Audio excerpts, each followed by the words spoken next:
talk back and forth. So I'll go ahead and do your intro, Keith, and then we'll jump into the questions that we prepared. Then we'll pass it on to the group. Sounds So good.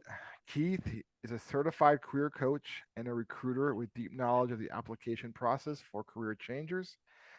He is a top career development voice on LinkedIn, which is a very big deal. I did not know that until recently, so that's good on you, man, for getting that. And Thank look, you. has lots of good knowledge to help job seekers find their next opportunities. And beyond that, Keith and I are former co-workers at an organization we both worked at. It's where we met. And as I was sharing a few minutes ago, former neighbors lived in the same building in the Bronx. So definitely a kindred spirit, man. I'm so honored to have you here today. So thank you so much for making the time. Absolutely. As always, it's a pleasure to be here, support you and the work that you do with helping pastors get jobs. It's just amazing to be here. Awesome, awesome. So one thing I also should know here is that you also have ministry background. You have family in ministry. You have family who are pastors. Absolutely. You grew up going to church. So you also you work in the business world, so you understand both I pretty completely understand. pretty well, Yep. which I love. So I want you to imagine a scenario for us, Keith. One of your pastor friends, maybe a family member, all they've ever done is work in a church. They've been a youth Hmm. pastor, a worship pastor, a senior pastor, whatever, but they never had a traditional job. And they come to you and they're like, "Man, Keith, times are tight at the church. I need to find a new way to make some money." What advice do you give them? This is a person that all they know is church. They want to find a Yeah, job. What do you tell them? absolutely. It's funny because, as you said, I'm very familiar with the ministry and the work that it is that goes into it. So it's not even a scenario I have to imagine. It's my lived experience. So I used to be a youth director at my former church. I was an administrator. I still currently an ordained elder. So I completely understand. So what I did was I just really identified those transferable skills, right? Because there's many skills that's acquired when you're in ministry, when you're working in ministry, such as the leadership role, such as public speaking, counseling, organizational management, and leadership are highly valuable skills that you develop in the space in ministry that can easily transfer over to the corporate world. So I would definitely encourage everyone to reflect on your experiences, reflect on your abilities that you've really learned and skills you've gained in ministry, and highlight those skills on your resume and showcase that. Yeah, yeah, for sure. I definitely think the leadership component is a big one. I find that a lot of pastors, um, they rely on that. They say, "Listen, I've been leading people for forever. That's what I do as a minister and as a pastor." And Hmm. a lot of churches, as we're all well aware, are ran by volunteers. So and they have to want to be there. They're not like Absolutely.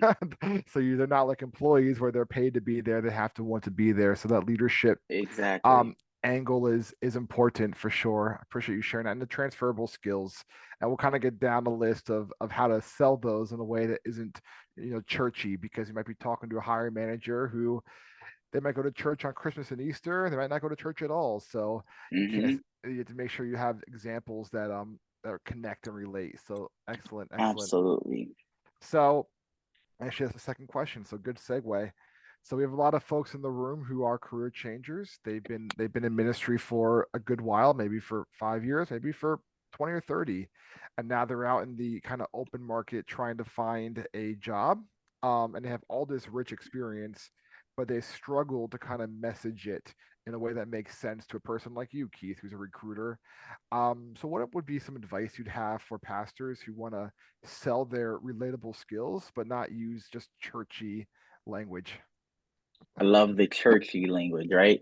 It's definitely taking that churchy language and shifting the speech, shifting the verbiage, shifting how you craft that bullet on your resume. So in ministry, you may say something like, I led a team of volunteers for community outreach and evangelism programming, right? But in corporate spaces, you can say, I managed a team of volunteers to execute community engagement initiatives, enhancing local awareness and community participation. Or let's take it a step further. In ministry, you may say, I delivered weekly sermons to to congregation attendees, but in corporate spaces, you can say developed and presented weekly presentations to diverse audiences, improving engagement, improving engagement, and understanding key topics, right? So being able to shift the narrative and shift the verbiage. Another example I can give you is many pastors provide a ton of counseling and support to their membership through the week. So in ministry, you'll say provided counseling and conflict resolution for congregants. But in corporate spaces, you can say something to the effect of facilitated conflict resolution and provided counseling and coaching, contributing to a supportive and productive work environment. So being able to shift the language and change some of the terminology from ministry to corporate will be your biggest selling point in talking to a recruiter. Because as a recruiter myself, who has been in ministry my entire life, it's embedded in my blood, my family, our pastors, bishops, apostles, so on and so forth down the line. I understand firsthand what it sounds like when someone talks to me about ministry, but not every recruiter understands that. So understanding how to change that language, change that resume bullet, so on and so forth, will help you go a long, long way.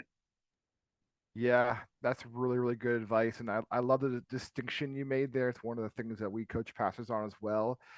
If you say, oh, we did this evangelism project, a recruiter's eyes are going to kind of glaze over and say, you did what now? What's an evangelism project? Right. But Exactly. but if you say we did a community outreach initiative, oh, okay, well that kind of makes sense. I know That what makes those are. sense. Yep. And Absolutely. any other detail that you hit on that's so important and worth mentioning, a lot of pastors, and I think it makes sense, people in ministry, we're kind of trained and conditioned. Don't flex, don't brag, don't be like, look at all the things I've done. Be humble, be a servant. And I get that. I think that's good. Yet when you're in an interview and on a resume, you want to flex, you want to brag, Absolutely. you Toot want your own horn. you want to toot your own Leave horn. humility at the door. Uh-huh, That's the uh-huh. opportunity to tell everyone about the amazing things you can do and you have done. Absolutely. Yeah, absolutely. I think, if you say the community outreach piece, if you just say it did a community outreach, it's like, okay, well, then what? But if you say we impacted 250 people in this event, and of those 250, let's say 20 of them engage with our faith community, all of a sudden it's like, oh, okay, so like you really know how to go out and prospect new people and build relationships and build trust and have them Absolutely. get involved in your organization. So having that very meaty substance, it's needed. Yes, leave humility at Absolutely. the door. That's good. Yeah, absolutely. And that quantifying piece, I love that. Mhm. Yep. Being able to quantify the impacts of your work is very important. Absolutely. Awesome. Awesome. Third question. So one area that's a bit of a black box for pastors is LinkedIn. Ministry people just are not on LinkedIn. They use more like Facebook, Instagram, Twitter/X. But LinkedIn is a really critical website to be engaged on regularly for people looking for jobs. Um, Hmm. I'm kind of interested to hear from you as somebody who's very good at LinkedIn. I admire your work. I read your stuff that you post, and I'm happy to be able to connect with you on there. What are some of the do's and don'ts on LinkedIn, especially as it relates to networking? Oh, great question. Well, first, the first do is actually build and complete an engaging profile, right? So that includes everything from a professional photo to a headline to a summary to your skills and experiences. Because if you just have a profile and it's just out there in the LinkedIn universe and it's not completed, it almost gives spam vibes. It feels like this is not a real person, this is not a real thing. So you actually want to completely build it out and craft your resume, or excuse me, your LinkedIn profile. I would say, secondly, you may want to engage actively and thoughtfully, right? So post regularly, comment regularly on various posts, reshare them, reshare those posts when you may feel led or encouraged to do so. And like join groups. One thing about LinkedIn that's so amazing is you can join groups for any interest that you have, or you can even start a group and find that community. I'm a part of so many different groups on LinkedIn, from things that I'm passionate about on the side. Like, I love photography. So I'm a part of a photography group. I'm not a photographer, but I appreciate good photography. So I'm a part of that group. And then I'm a part of like diversity, equity, inclusion, and belonging groups in corporate spaces, diversifying how we hire. So finding niches in which you can be a part of groups, build community, it definitely helps you to my next point, which would be to network. When you're on LinkedIn, you want to network strategically. So connect with folks and professionals thoughtfully that are possibly in the area of career field that you want to get in, or people that you may have met at an event like today, like this amazing event that Eric has put together. Being able to connect with people that you know and following up with them, right? So crafting messages and continuing to keep the conversation flowing and going. You have email credits that you would receive. So use some of those email credits. They do replenish every month, right? So just use them sparingly, of course, but being able to make connections, and when you send those notes or add a friend on LinkedIn or make a connection, you want to be able to send a note saying, hey, this is where we met, or hey, this is how I know you, whatever the case may be. Additionally, I would say utilize all of LinkedIn features. Some are free, some are a part of the premium package. But as far as recommendations, LinkedIn recommendations are amazing. Anyone that has a LinkedIn profile can leave you a recommendation directly on your profile, or you can recommend someone else. You can endorse others. Others can endorse you, meaning they can say, yep, Eric is good at this skill. I endorse it. Yes, Eric is great at public speaking. I endorse it. And finally, LinkedIn does have a platform called LinkedIn Learning, which is a great space for you to really leverage and scale up some of your skills in a number of areas, whether it's project management, whether it's Microsoft Office, whether it's G Suite, whether it's Canva, whatever the case may be. LinkedIn has a whole library and archive of different areas in which you can build skills. And then final in the do's, I have one more point before I switch to the don'ts, just came to me, is maintain that professionalism all the way through, right? So keep your LinkedIn relationships lasting. Don't just reach out to someone one and done. Kind of continue to maintain that relationship, right? Because it goes from networking to relationship management and maintenance. So being able to maintain that is definitely important. Some don'ts that we can talk about is there are a few, and I've constantly give folks feedback on this as a recruiter. Um, Avoid the passive approach, meaning don't create a profile just to say, hey, I created it. Like, you have to do more. Think about it like when you're, as some of you are pastors, preachers, if not all of you on the call, um, think about when you're building your relationship with God in the beginning, right? It's not just something I'm gonna pray once a week and then hope God comes sees me and comes sees about my needs, right? It's something that you actually have to cultivate, you have to manage, you have to build. So, like Eric mentioned, I'm one of the top career development voices on LinkedIn. That didn't happen. When Eric met me, my profile did not look like what it looks like today, right? So it takes time to develop and cultivate that. So you want to avoid just creating a profile and leaving it alone, right? Refrain from aggressive networking, meaning you're just connecting with people and it's like, I want to connect with you because I see you're a recruiter. Slow down, buddy, right? Tell me a little bit more. Tell me why you want to connect with me. I'm connecting with you because you're a recruiter and I see you're hiring for these positions at this company, right? So being very clear about your reason for connections, and you don't want to come across spammy, right? So you don't want to send a message and it seems like it's a spam. I will also say stay clear of controversy, right? We're in a generation and a time where everyone can be canceled. Even if you posted something on social media 10 years ago, they have a way of bringing it back up and it'll come back to your remembrance. Unfortunately, this society and this generation is not like Jesus. They do not throw things into the sea of forgetfulness. They will bring it back up and resurrect it in a minute. So you want to be careful when you're engaging on LinkedIn that you're staying away from controversial posts, debates, sensitive topics. It can be anything from politics to laws that are being passed, whatever the case may be. You just may want to be careful on how you engage with those. Um, And finally, I would say is be careful how you also receive connections, because there, like any social media platform, there are some bots and some spammy profiles. So you want to be mindful about how you're just connecting with everyone. And just like review people's profile before you just randomly accept. Hope that answers the question.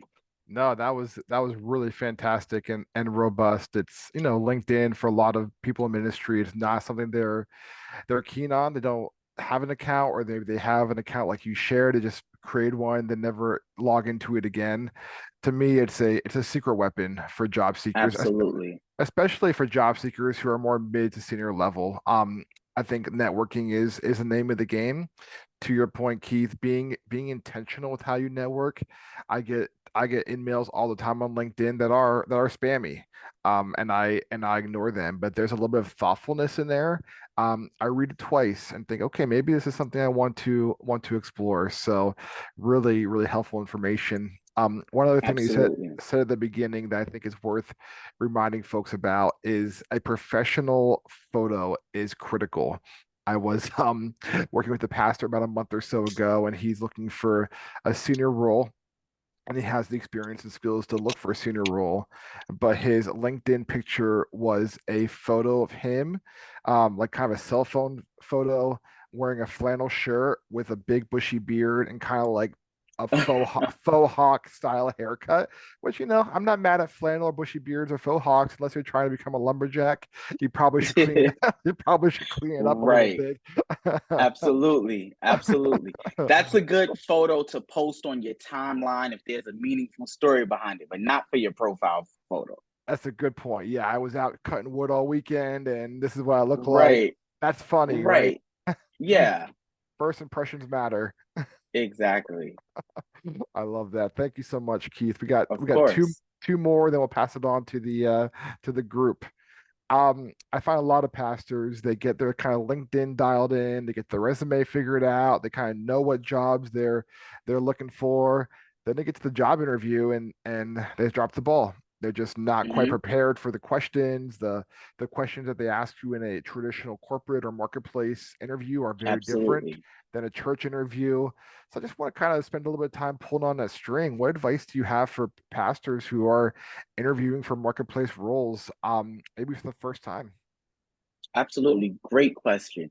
And I put a lot of thought into this because, especially in this market and this economy where things are very, very sticky, I think the selling points that makes folks really successful in at least landing a successful interview will be when you understand the dynamics of the company and the role, right?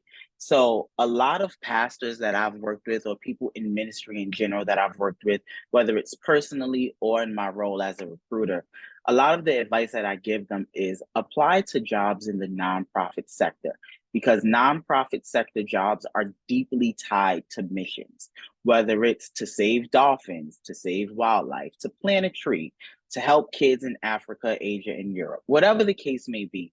Understanding that company and the role is a good place to start. Secondly, I will help pastors or folks understand demonstrating that you're a good culture fit, right? If the culture of that organization, and this could get a little, this does require some digging and some work on platforms like LinkedIn and on platforms like Idealist or Glassdoor, where you can read reviews, look at what others are saying. Um, Demonstrating that you're a culture fit. Maybe this organization or this company that you're applying for, somewhere said it says somewhere in their mission statement or on their website that they are a pet friendly office, right? And maybe you have a dog named Jax that you just love and you want to bring him around.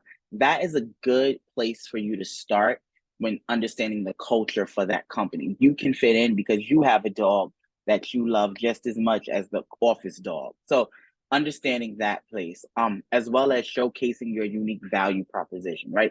Everyone has something unique that they can bring to the table.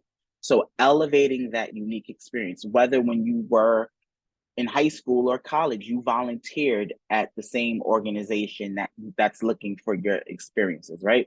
So being able to understand what's that unique ability you bring. I will also say prepare for behavioral and situational questions. A lot of interviews, and I'm speaking from experience, a lot of interviews are moving away from questions like, why did you apply to this job? Tell me about your experience, and more situational based questions. So, I'm not sure if you're all familiar with the STAR method, but meaning situation, task, action, and result. What is the situation? How did you handle that? What was the action you took? And what was the results of those actions, right? So being able to create clear, crafted responses using that method helps recruiters or hiring managers see, great, person A is able to identify what the problem is, implement some type of task or solution, and deliver that action to get to a resolution or the final result. Um, this one is big as a recruiter. This grinds my gears when I'm done talking and giving the spiel about a role, and I'm asking all the questions to a job seeker, and I ask them, "Do you have any questions for me?" And they say no. That is the biggest, I'm canceling you out, even if you were really good, because it's all about being engaging, right? Let the recruiter or the hiring manager know that you are listening, you are here. I'm a part of this process with you, right? So ask insightful questions. Please, please, please. It's imperative to ask questions during your interview process. At the end, every recruiter, or even during the interview process, recruiters may say, "Do you have any questions for me?" Never say no. Always think of something. It could be about culture. It could be about role clarity. It can be about, why is this position open? It can be like, what are the dynamics on the team? It can be about, how large is the team? It can be about, where does the company see themselves going in the next 2 to 3 years? It can literally be about anything. But ask a question that's either tied to the job, the company, or the culture of the company. Ask something. Last 2 points. One, I would say being adaptable and flexible in this job market is a huge, huge plus, right? So being able to showcase that from the interview process in the beginning is very important. And finally, being digitally and tech savvy. We're in the era where we're getting more and more closer to computers doing a lot of things. So when, instead of running from it, run to it. Ride the wave, don't run from the wave, right? Even I could think of platforms like ChatGPT, right? A lot of people are like, "Oh my gosh, AI is going to take my job." Not if you don't let it. AI is not going to take your job, because AI needs a human to run it, right? AI doesn't have empathy like humans. It doesn't have emotions like humans, right? So when you understand the digital era that we're in, you're definitely putting yourself a step above the rest. Wow, wow, that's so rich, Keith. Thank you so much for sharing all that. And yeah, two things to hit on. The first one is situational and behavior questions.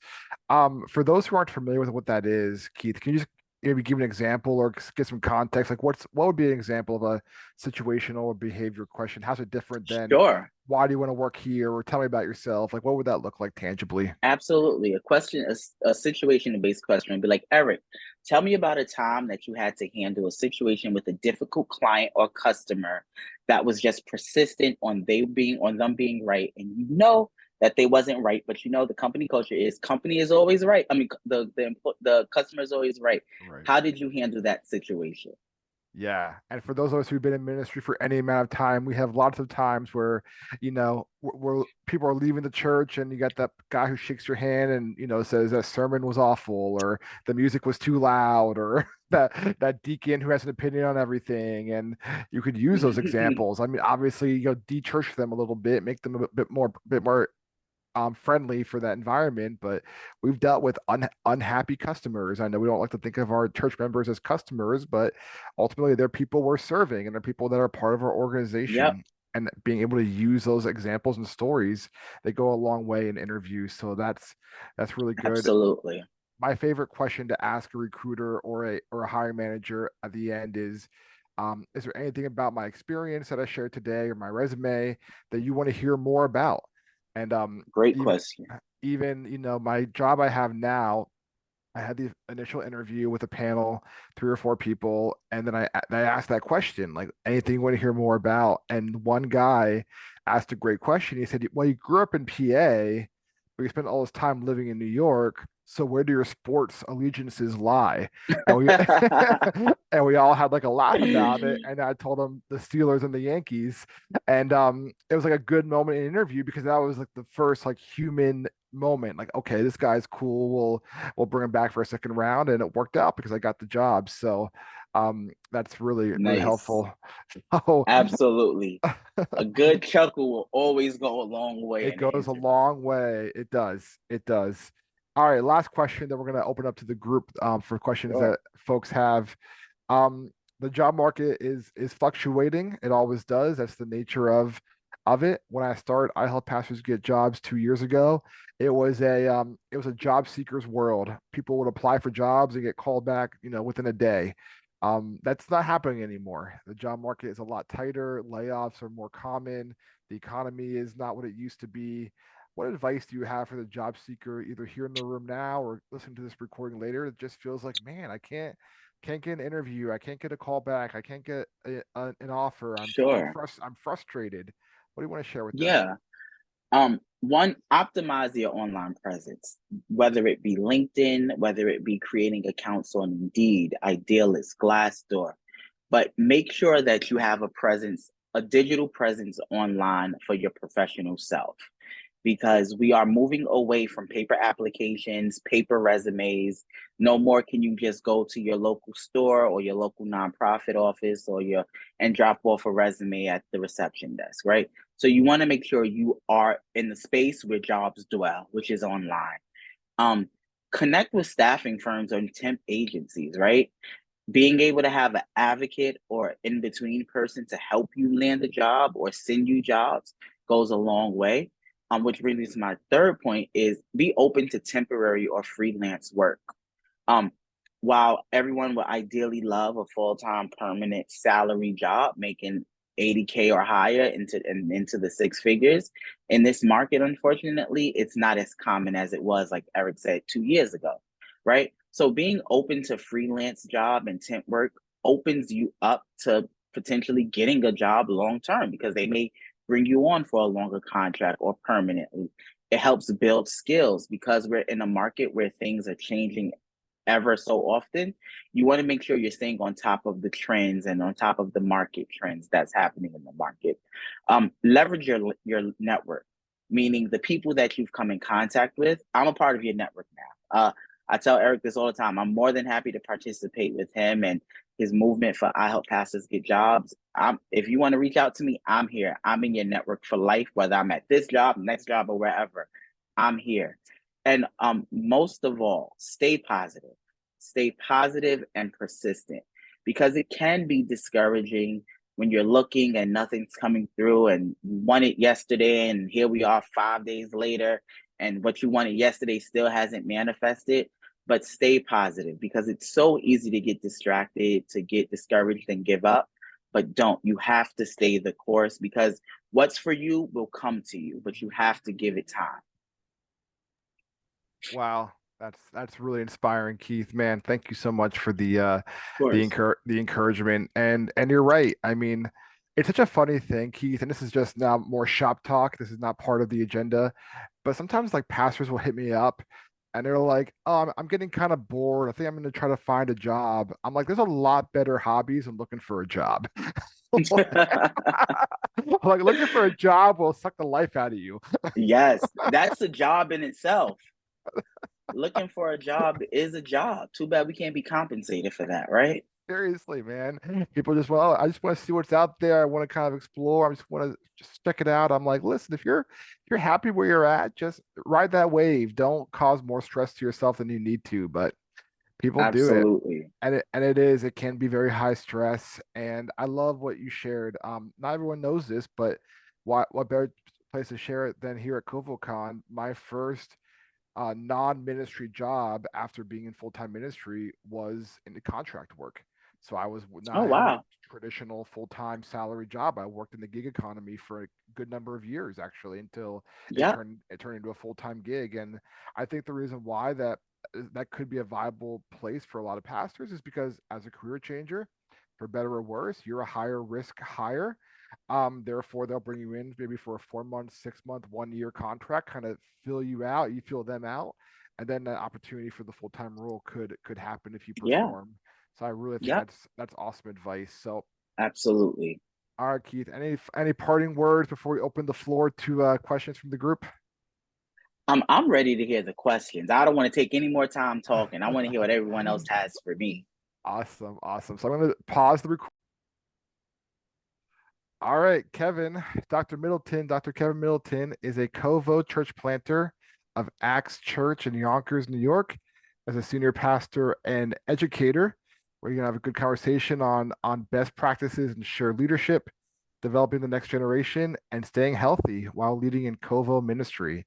So, full disclosure, Kevin, I reread not all of it, but like 40% of your dissertation preparing for this. It's a fantastic body of work. It's a blessing to the church. And there's a story in there that I was laughing because this pastor that you had as a young man, as a high school senior, sounds like a very wise pastor.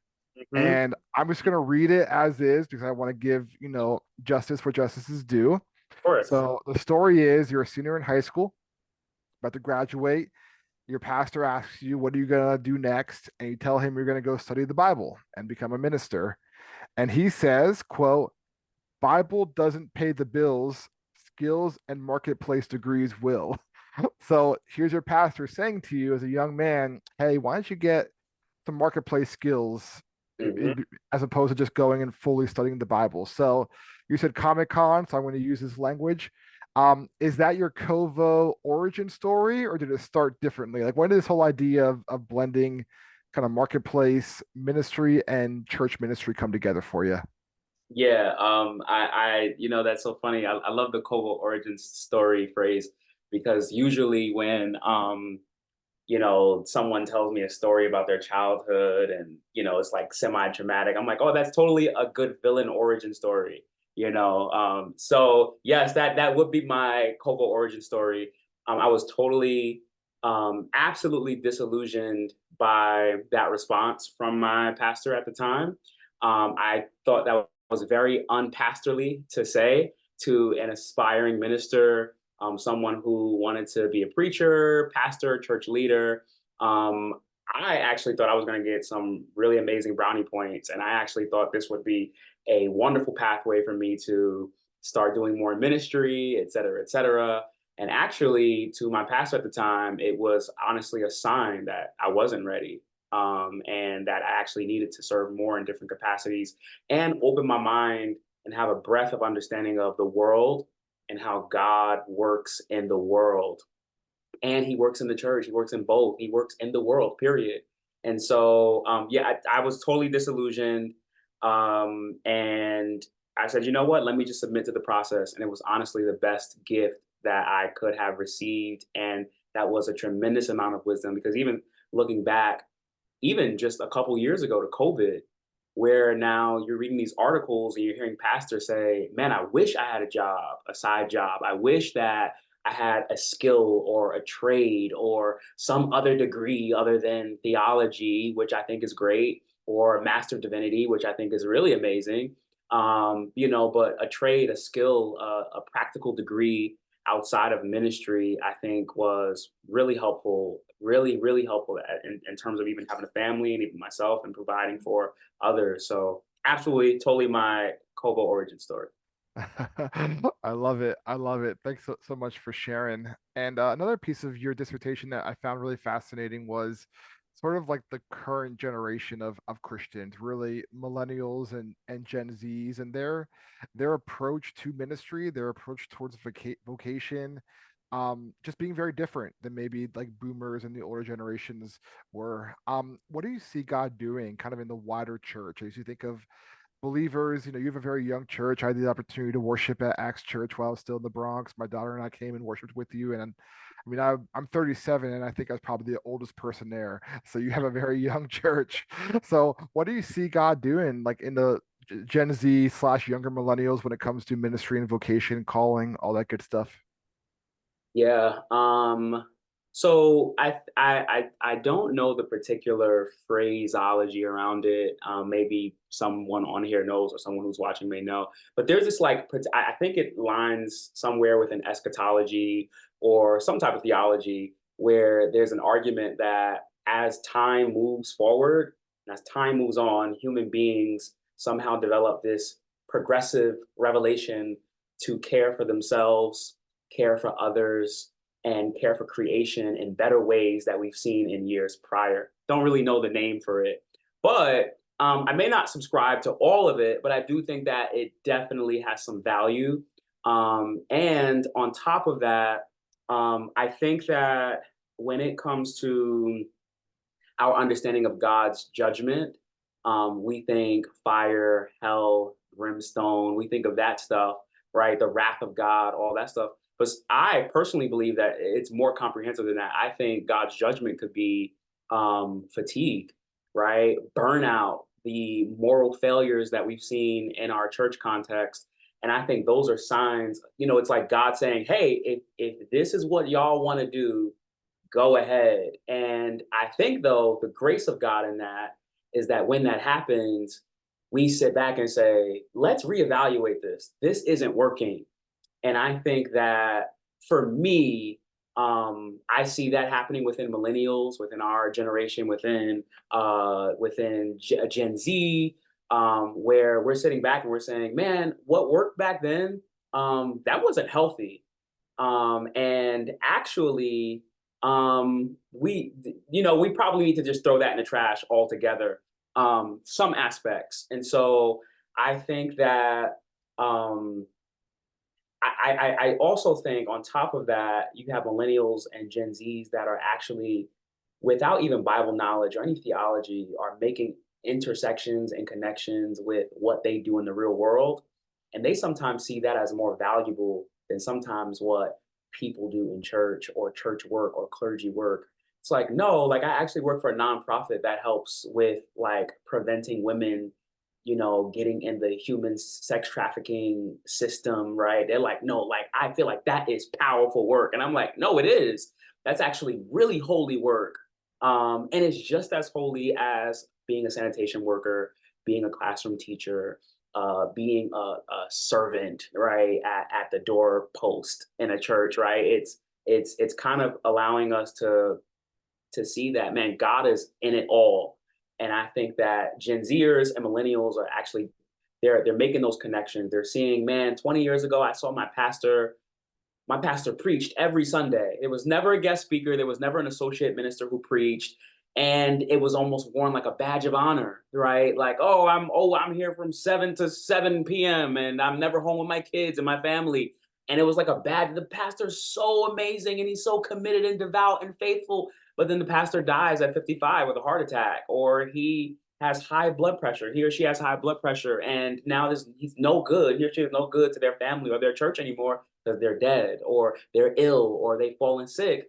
Then it also kind of spills over into systems because Gen Zers and millennials, they have this almost suspicion of authoritative leadership, right, or the leadership that we see in the past. And so for them, it's like, hey, why is this one guy the only guy who's making decisions? Why is this one guy doing everything?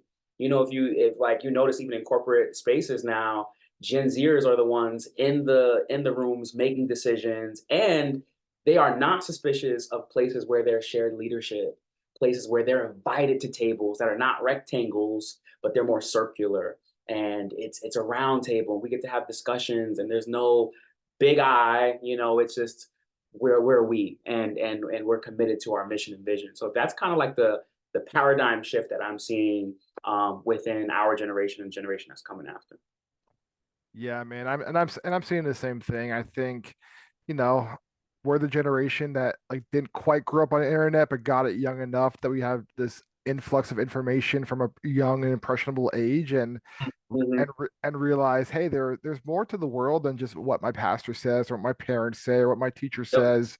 And Mhm. I think sometimes churches are 20 years behind the culture curve. Mhm. So Mhm. they're just now figuring that out. Mhm. And yeah, I mean, I think about that often. I spend a lot of time as a pastor, and I think, man, people in my congregation are being discipled by TikTok, Yeah, right? yeah. By Instagram. And Mhm. if I think a well-packaged 25-minute sermon is going to disciple them, I'm fooling myself. Oh yeah, oh yeah, and even just to piggyback off of that, you know, some of my students actually they actually find TikTok and Instagram posts more authoritative and credible than me, who Right. has a couple of terminal degrees and I actually went to school for this. They're like, no, sir, I saw on TikTok that Flava Flav said X, Y, and Z. I'm like, Flava Flav over me, right? And so I think it's funny and it's jest, but also at the same time, it's something for us to look at, right? It's something for us to consider when we're thinking about our approach to the next generation, even where God is taking us. So yeah, Mm. totally. I love that. Not to get too geeky, but I guess when you're, when you're with a doctor, you have to go deep. So let's go even deeper than that. If church becomes a consumer product where I come and receive information, Mm, I can do that on here. Why am I going to go to a church? exactly. Doesn't make any Exactly. sense. Yeah. Absolutely. Right. And the secret sauce to places like Acts Church that make it such a special place is that people are there more for the community, for the equipping, for the empowerment, for the Mhm. prayer. These are Mhm. things that can't be replaced by a phone or a device. And lastly, I would also say that I think the pandemic and the social justice crisis in America has sparked almost if we want to go back to that eschatology, theology, or whatever it is, that says there's this progressive flow that is kind of like moving us toward a more deeper, beautiful, good world. I think that it almost sparked like this prophetic element in people and Gen Zers and millennials, where I think God was stirring something up with people of color, with white Mhm. folk, with everybody, where they're like, nah, like this is wrong. And I think the church, the church caught it. And I think, we've kind of like laxed a little bit since then because, world kind of got back to normal, whatever that Mhm. is. But I think one of the things that we try to do here at Axe is no, let's continue to press in on that. Let's continue to invite people into that and say, hey, like, do you want to make an impact in your community? I see that you're really impressed with uh, making a change for the marginalized and the people on the outskirts. Would you come? And it's like, oh yeah, I'd love to do that. But if I'm like holding a track and saying Jesus loves you and here's the Romans road, they're like, heck no, right? I'm Right. not interested. No pun intended. Yeah. I almost said it, but I forgot we were recording. No, it's good. It's good. No, I love it. I love it. We're here for it. We're here for it. Um, I'm so distracted now. All right, we'll keep going. um, man. All right, so I'm gonna embarrass you a little bit, Kevin, but why not? Love it. You agreed to it. So you may or may not know this, but you're one of my heroes. I mean, really and truly, you are. You lead a beautiful congregation in New York. You have a beautiful wife. You have two beautiful sons. You're working in the educational system. You're pastoring. You're caring for people well, and you do it all with a smile on your face and this Mm, beautiful spirit. I mean, I did all that too, but I was grumpy and pissed off all the time. So I don't know how you do it, man. And you're one of my heroes, truly. I'm sure you get grumpy and pissed off sometimes too. We're mm, humans, right? mhm, mhm. So outside of the grace of God, because we're not going to use the churchy answer, but outside of that, we're going to assume that's there. Like, what kind of systems or mechanisms do you have in your life that kind of keep you sane, keep all the plates spinning, keep you happily married, keep you healthy, keep you vibrant, keep you fresh? How do you do it, man? Yeah, I would say I'm gonna steal this from one of my favorite writers, theologians, pastors, Eugene Peterson, who says you should not take yourself too seriously. And I think that's actually part of the problem is that people within ministry, especially pastoral ministry, to be specific, take themselves too seriously. I'm going to say something really crazy right now, which might label me as a heretic, but I'm going to say it because I believe it. Um, Even if we look at like the Apostle Paul, who I believe, in my opinion, personal opinion, was an A type person, individual, like high on edge. Like I'm convinced he had a slight case of Asperger's or something. Um, I would make the argument that he had a God complex, and that he took himself too seriously sometimes, and he overcompensated and he burned out a lot of times. And we know that because God gives him with a thorn in his flesh to keep him from getting more big headed, right? And so, like, sometimes we look at people like Paul and say, "Oh, I gotta beat my body, until it's in subjection, so I can win all." And then it's like, okay, embrace limits. And so for me, I try to regularly return to that through therapy, within spiritual direction. Those are really two life giving spaces. I have therapy every week, and I have spiritual direction at least once a month, where it kind of helps me to just get back into an alignment with my humanity and also my spiritual side. But additionally, on the side of that, a weekly Sabbath, especially as a teacher and educator. I have summers off usually. Sometimes I kind of try to do summer school to help out. But other times I'm like, oh, no, I need to relax. I need to take these few months and receive them as a gift and just do nothing. Secondly, I think what I also try to do is I try to incorporate deep community in my life, which is throughout the week, I'm at least meeting with one friend, one person from my church, one coworker who is like really life giving and they just pour into me. And this could be like us like going go-kart racing or like playing Mario Kart, like literally playing Mario Kart. Like literally, I had someone from my church come over to my house when we were playing Mario Kart.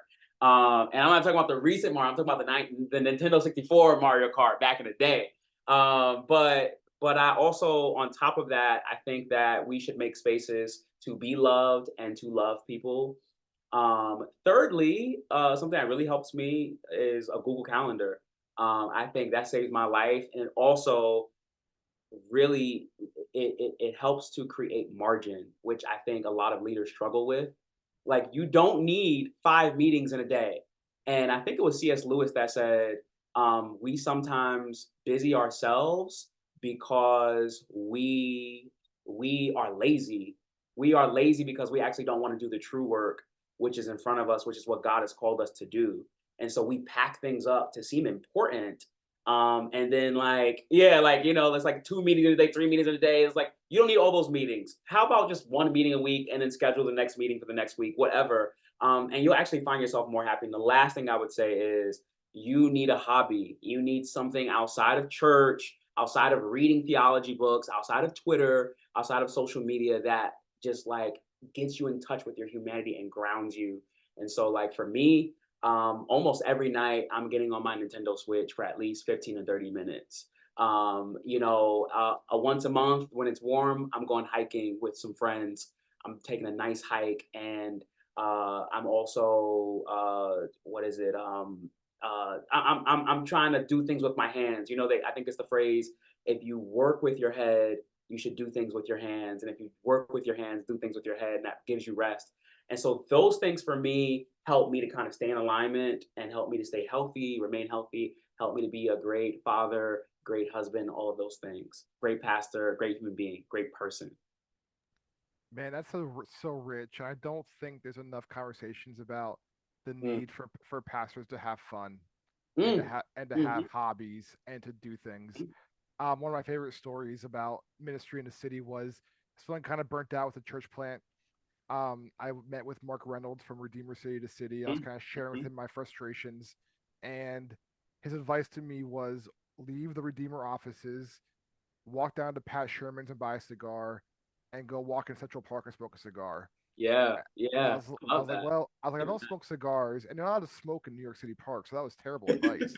I think trying to give me a ticket, trying to give me a ticket, but what I did was I went to the local corner store and I bought like a soda, and I just started walking through Central Park. Mm, And I was just like 72nd Street. I'll hop on the train. I'll go back to the Bronx. Got up to 110. Got up to 125. Make a long story short, I walked from 53rd Street to 138th Street. mm. It's a good walk. It was Good a walk. Yeah. beautiful spring day. And the funny thing is, Kevin, I felt better. Like, Wow. you know what I mean? Like the pains that I was walking into that meeting with of how I was frustrated, burnt out, they didn't go away because I took a long walk and had some self care time. But that change in perspective, that kind of working your body because you're always working Yeah. your mind, Yeah. it does wonders, man. Like the Mm. hiking, being outdoors, it changes your perspective. Absolutely. Absolutely. That's good. I'm That's so feeling that. cool. I'm getting a cigar tomorrow. I'm Yeah, taking just don't walk through a park and get a ticket. I love it. So, one of the things about your backstory, and I have a similar backstory. We're both from traditions where, the pastor they do everything. They Mm, preach all 52 Sundays. They lead Sunday school. They lead Wednesday night Bible study. They show up when the homebound are sick. They show up with every crisis. They're on call 24/7. And what you've already shared, Kevin, we've seen what that does to pastors. mhm, They end up 55. They're have high blood pressure. They're stressed out. Their marriages are fractured. Their kids are in a bad spot because they're married to the ministry. They're not married to their family. They're married to the mm, ministry. mhm, mhm, And one thing you've had to do as a co-vocational pastor is you had to share leadership, right? Like you're not the guy that does everything at X Church, and you can't. That's mhm. not healthy. It's not sustainable, full time Right. or Covo. So I'd love Mhm. for you to share for people that are like, man, all I know is that kind of solo pastor model where they do everything. I don't even know where to begin with shared leadership. What advice or tips do you have for them? Yeah, I would say, uh, I think sometimes, and I think this was my initial response, but sometimes when we hear phrases like shared leadership, I think it might create some anxiety in us because for me, especially coming from Black church, what we're good for is people, folk in Black church, we're good for, oh no, there's only one senior leader here, and there can't be two visions in this house. That's called division, right? Like using all these like play on words. I'm like, okay, like relax. And so like I think things like that almost create a fear and a suspicion of shared leadership. But we see that all throughout the Bible, right? And one of the archetypes we see that for is Moses, right? Where his father-in-law Jethro comes to him and says, this is not wise, right? Listen, discern, pray, ask the Lord to bring you help and identify help and share your expertise, your skill, your gifting, even your very spirit, right? Share those with people, and then we flip over to the New Testament, and we could go through so many different paradigms and archetypes. But I think the greatest one is Jesus, where He is literally God in the flesh and calls 12. He calls the 72. He calls these men and women to partner with him in casting out demons and healing the sick and feeding the hungry. He could have done it all by himself, but he chose not to. He chose to surround himself with others. And I think shared leadership is really, in definition, shared responsibility. This goes back to you not taking yourself too seriously. This goes into, man, I'm really not the head of this church. I'm not the head of the church. Jesus is the head of the church. And if Jesus could surround himself with others who were less competent, and even sometimes we can say that to ourselves, like, who am I going to really pass it to? Nobody's competent. Not the 12 disciples weren't competent either, right? How many times is Jesus rebuking them? How many times is Jesus reorienting them toward right thinking? How many times were they vying for power or seeing things the wrong way? But Jesus was patient, but he still put them in the game. And I think that we need to do more of that. And so I'd say like the first step is really identifying the gifts within the people. And you can do this through an APES test. You can do this through mere conversation with people, right? It doesn't even have to be like, hey, sit down and take this digital test, right? Which I'm not really the biggest fan of. For me, one of the biggest ways that you can identify a gift is by simply talking with them and asking them questions. What are you passionate about? What are your hopes? What are your dreams? What do you do from day to day, week through week?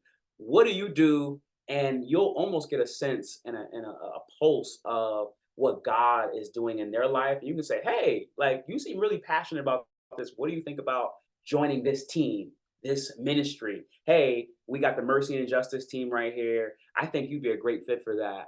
And bringing them around the table. And then I think from that moment, what you can do is you can identify those strong key leaders, those key thought leaders within those teams, within those specific giftings, the apostolic giftings, the prophetic giftings, pastoral, teaching, evangelist. And then you surround them, you surround yourself with those people. And then what you have is a strong leadership. And this doesn't have to be like the elder board or like the supreme council within your church. It could be, hey, like, can we meet once a month to just dream? and brainstorm. You know what I'm saying? Like you have an apostle on your team, right? Someone with an apostolic gifting, someone who's like, gifted in pioneering and trailblazing and getting things out and helping us to not be insular. Hey, we're spending way too much energy and money and finances and resources on us.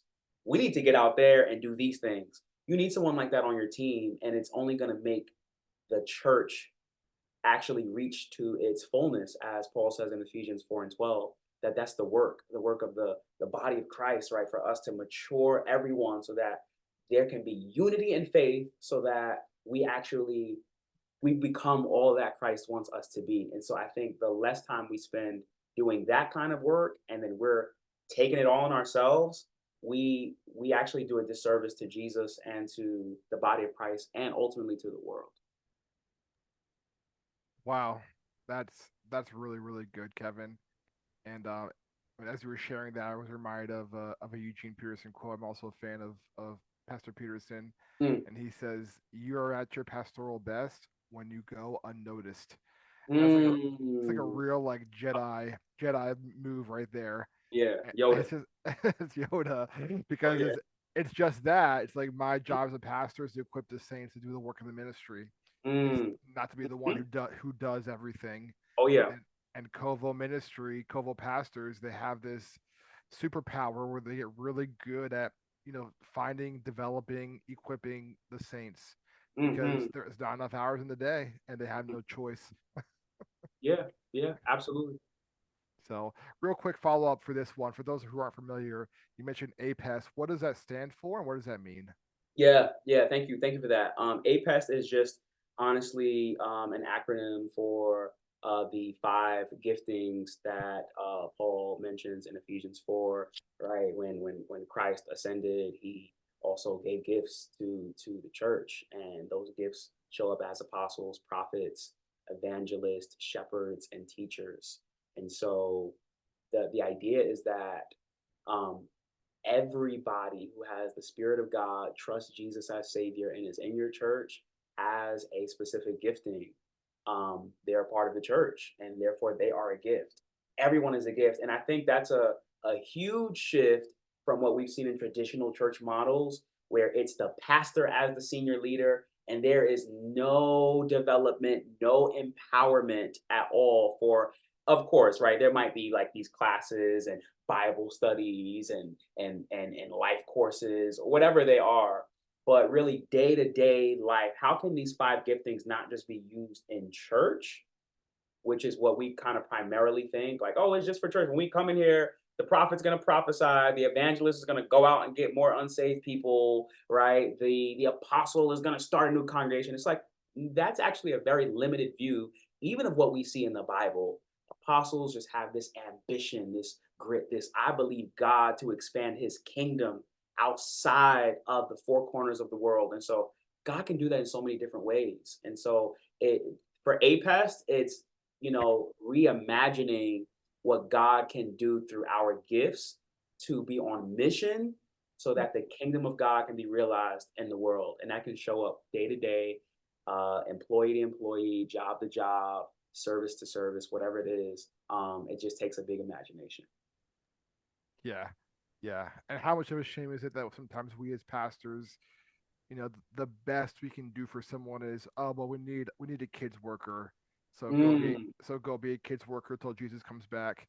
And nothing against kids workers. I mean, we need them too, but at the same right. time, spending that time to cultivate Hmm. those gifts, those callings, and we Hmm. don't need you to just babysit our kids. We need to build a whole Hmm. vision for discipleship of children. How Right. do you let's do that together? Oh Like, yeah. wow, sign me up for that. That sounds Oh yeah. great. Oh yeah. That's awesome. I got Hmm. one more question, then we'll open up to the floor. Sure. I think in your dissertation, one of the most fascinating portions of it was you labeled it anti-covocational culture, and it was Mm-hmm. really really intriguing. You said a lot of the challenges that the American church faces are mitigated by Covo leadership. Hmm. So some of the challenges that can be eliminated are lack of accountability, celebrity culture, Hmm. churches dying with their founder, Can you share more about the benefits that Covo pastors provide to congregations and how it helps mitigate against some of those more common challenges? Yeah.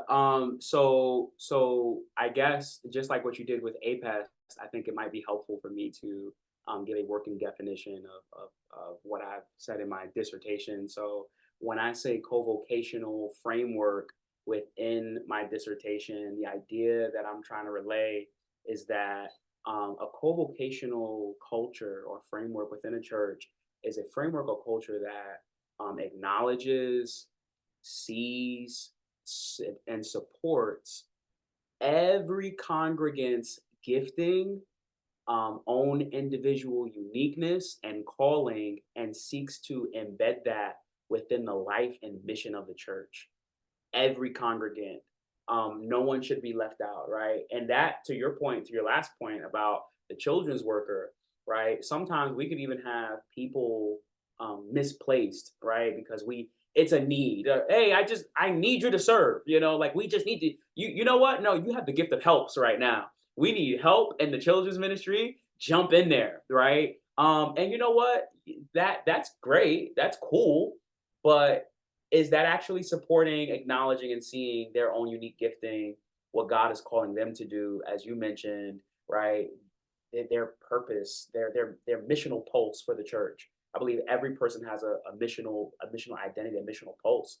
And so therefore an anti-co-vocational framework is one where congregants uniqueness, individuality, and calling is stifled because of a lack of decision making prowess or power within the church, right? So it's usually stymied by one individual celebrity pastor. And it doesn't even have to be a celebrity pastor, it could just be a pastor who takes themselves too seriously and they don't share the responsibility of leadership. And sometimes, like, we think celebrity pastor are like, these people who wear like skinny jeans and they're like in rock concert stadiums and stuff like that. But honestly, celebrity pastor, you could have a church of 10 people and still be a celebrity pastor, right? Where you are making all the decisions, the power structures of the church are all relegated upon you, and there is no development and no empowerment within the APES to mobilize the saints for mission in the world. And so when I say anti-co-vocational, when I say co-vocational, I think you don't you don't even have to you don't have to be a pastor who is co-vocational to adopt a co-vocational framework for your church. You can be a full-time pastor and still have a co-vocational framework by promoting that God is everywhere and that each and every one of them have a calling and a gifting, and empowering them to fully realize that within their context. So for someone, they may be a full-time pastor Monday through Saturday, Friday, they're in the office or whatever. Co-vocational framework is, oh no, like, you know what, we're gonna do a series on work and faith. We're gonna have these seminars, we're gonna have a job fair. Like we're pooling resources, we're practicing shared leadership within our meetings. We're making space for Tove, or a goodness culture where people are accountable, people are loving on each other, people are seeing each other, people are imagining themselves in brand new ways because of who they are in Christ and how they can show up into the world. And so co-vocational framework, I think is sometimes limited, I honestly think, and Eric, I think we should talk about this another time, but I think what's happening is co-vocational might be like the new sexy thing, and people almost like lose the idea behind it. It's like, oh yeah, I work two jobs, I'm co-vocational. And it's like, no, you're actually just still bivocational. You're just trying to tag on the word co-vocational. Co-vocational is you realizing that, man, everybody gets to play. We are all ambassadors. We are all ministers of reconciliation, and that's going to show up differently for me and for you and for us. But if we all come together around the circular table where God has placed us in this context here in Yonkers, man, what is God calling you to do and you to do and you to do? How can we come together to facilitate that to be more realized in this city? That's a co-vocational framework, whether you're working full time here or not. how can we encourage that model? And I think that's something that we're trying to work out here. Man, that's so rich. And it made me think of something that I was told a few months ago. You know, 10, 20 years ago, if your pastor had another job, that was seen as kind of strange for a lot of churches, a lot of Mhm, context. Like, oh, what are they doing?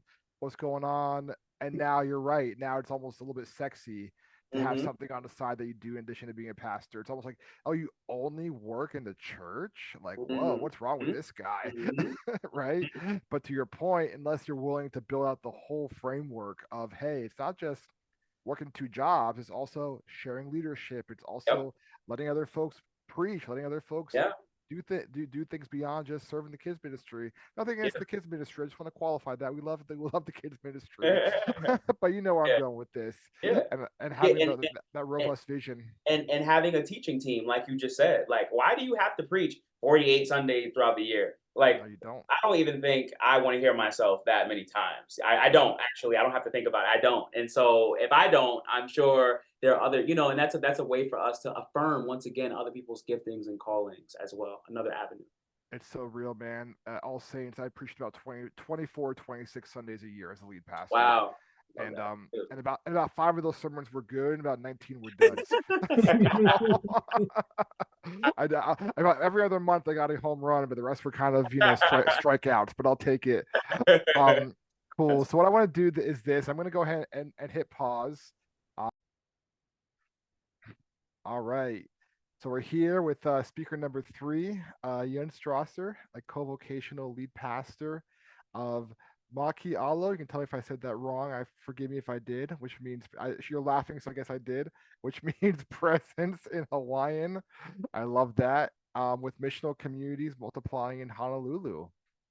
In addition to being a community physician, Yun will share discipleship pathways towards multiplication as a Covo pastor. So, just so you know, I've been asking everyone who's been a Covo pastor their Covo origin story. So, I want to ask you, what was this whole? Was it the chicken or the egg? How did it work for you with Every Covo? Covo pastor probably has like canon moments that are so common to all of us. Uh huh. Uh huh. It probably, if we're married with children, it probably involves our children. But yeah, I think that Covo origin stories really matter in like the context of how people grew up. I think I was just eavesdropping a little bit. And Steve, you were saying about, there's something about like the context where your local rooted context really matters about your own stories, right? So my family, we immigrated from South Korea to Philly, and I grew up in West Philadelphia. I got married in Philadelphia. I had all three of my kids in Philly, and then about 15 years ago, we moved to Honolulu. We have biracial kids. Having kids around that time in West Philly in a predominantly Black and white culture, we knew that for our kids, we really wanted to kind of push back the race conversations a little bit.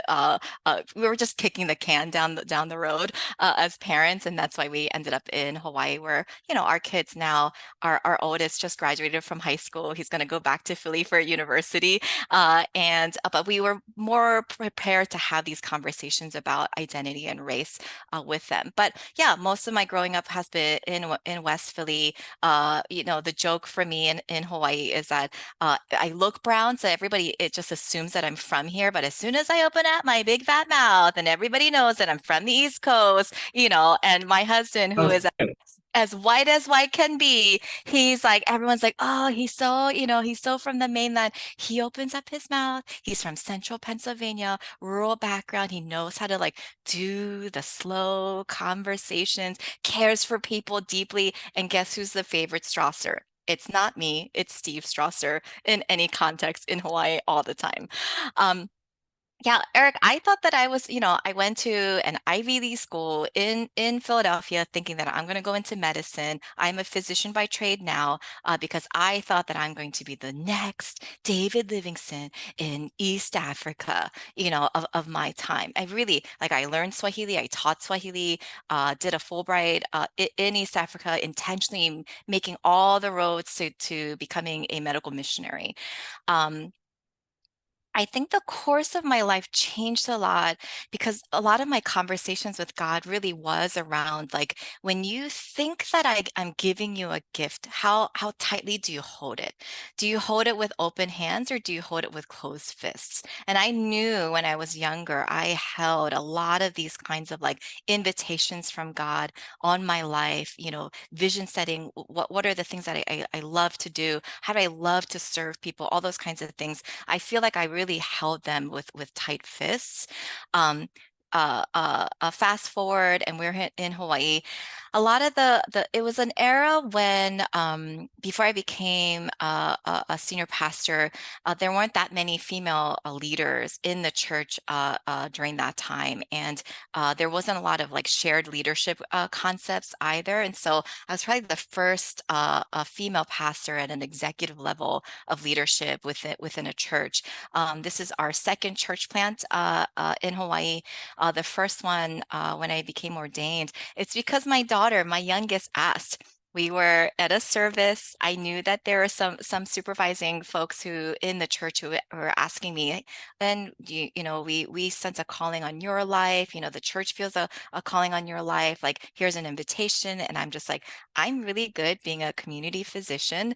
I moved from West Philly to Hawaii because I wanted to like live an easier life, and raise my kids. Like that's really what I thought. And I knew that there was a calling on my life for a while, and I just really, really resisted it until my youngest, when she was probably like 3 or 4 years old, crawled up onto my lap or like in the front pews of our church, and like the announcement was made, the worship service was had, the preacher came up, and afterwards, and my daughter, unsolicited, we never talked about this.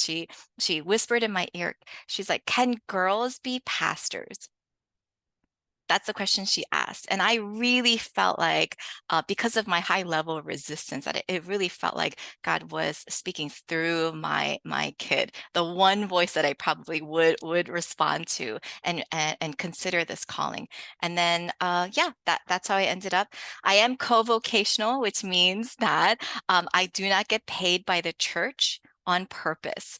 I think that there is a really stark difference between co-vocational and bivocational ministers. I think bivocational a lot of times has a lot to do more with like funding strategies around what the denomination or the ministry that a ministry leader is going into, and really it's a choice that they really are just moving into and being invited into. Bivocational, I think, is like say it's a contractual agreement between their own congregation and maybe a fundraising support model. Co-vocation, I really do think that it is a different field altogether. I think that it is an intentional way of leading a church where I was adamant from the get-go that I would not get paid by the church because if you're going to write a book about discipleship, then it really means that this is a thing that you love and breathe and think about and sleep and talk about all the time. And if I'm a person who believes so deeply about discipleship, then I really needed a way to break this false assumption that only those who are super Christians in vocational ministry, people who are paid by the church, are the only ones who can actually disciple other people. And by me not taking a pay from the church was actually an intentional decision on my part to prove a point that folks, anybody really, the calling for discipleship and discipling others is actually made to everybody. It isn't a leadership criteria. Leadership criteria is, I know you guys were talking about APES and stuff. That's probably more in the jurisdiction of leadership needs for the congregation. But discipleship, it was a calling that and a commission that was given to every Jesus follower. And so in order to prove that point, I needed to be co-vocational, especially when a lot of folks in church culture here in Hawaii, people really love. It's really similar to like how you were saying, Steve, like a blue collar union kind of workers where we pay a person to do this job on our behalf, right? A lot of ministries in Hawaii are similar to that. So I needed to not get paid so that they would all know, hey, my job actually, or my calling is really different from what you're paying me to do, because you're not paying me to do anything, but I can model and live a certain way that invites everybody around me to also follow Jesus in the unique ways that God's calling them. How's that, Eric, for my origin story? Hey, listen, I loved it. I never heard the story that your daughter was the one that God used to say, "Hey, what's going on around here? Why is it always men up there?" And you listen to her voice. I love that. So there you go. I love that.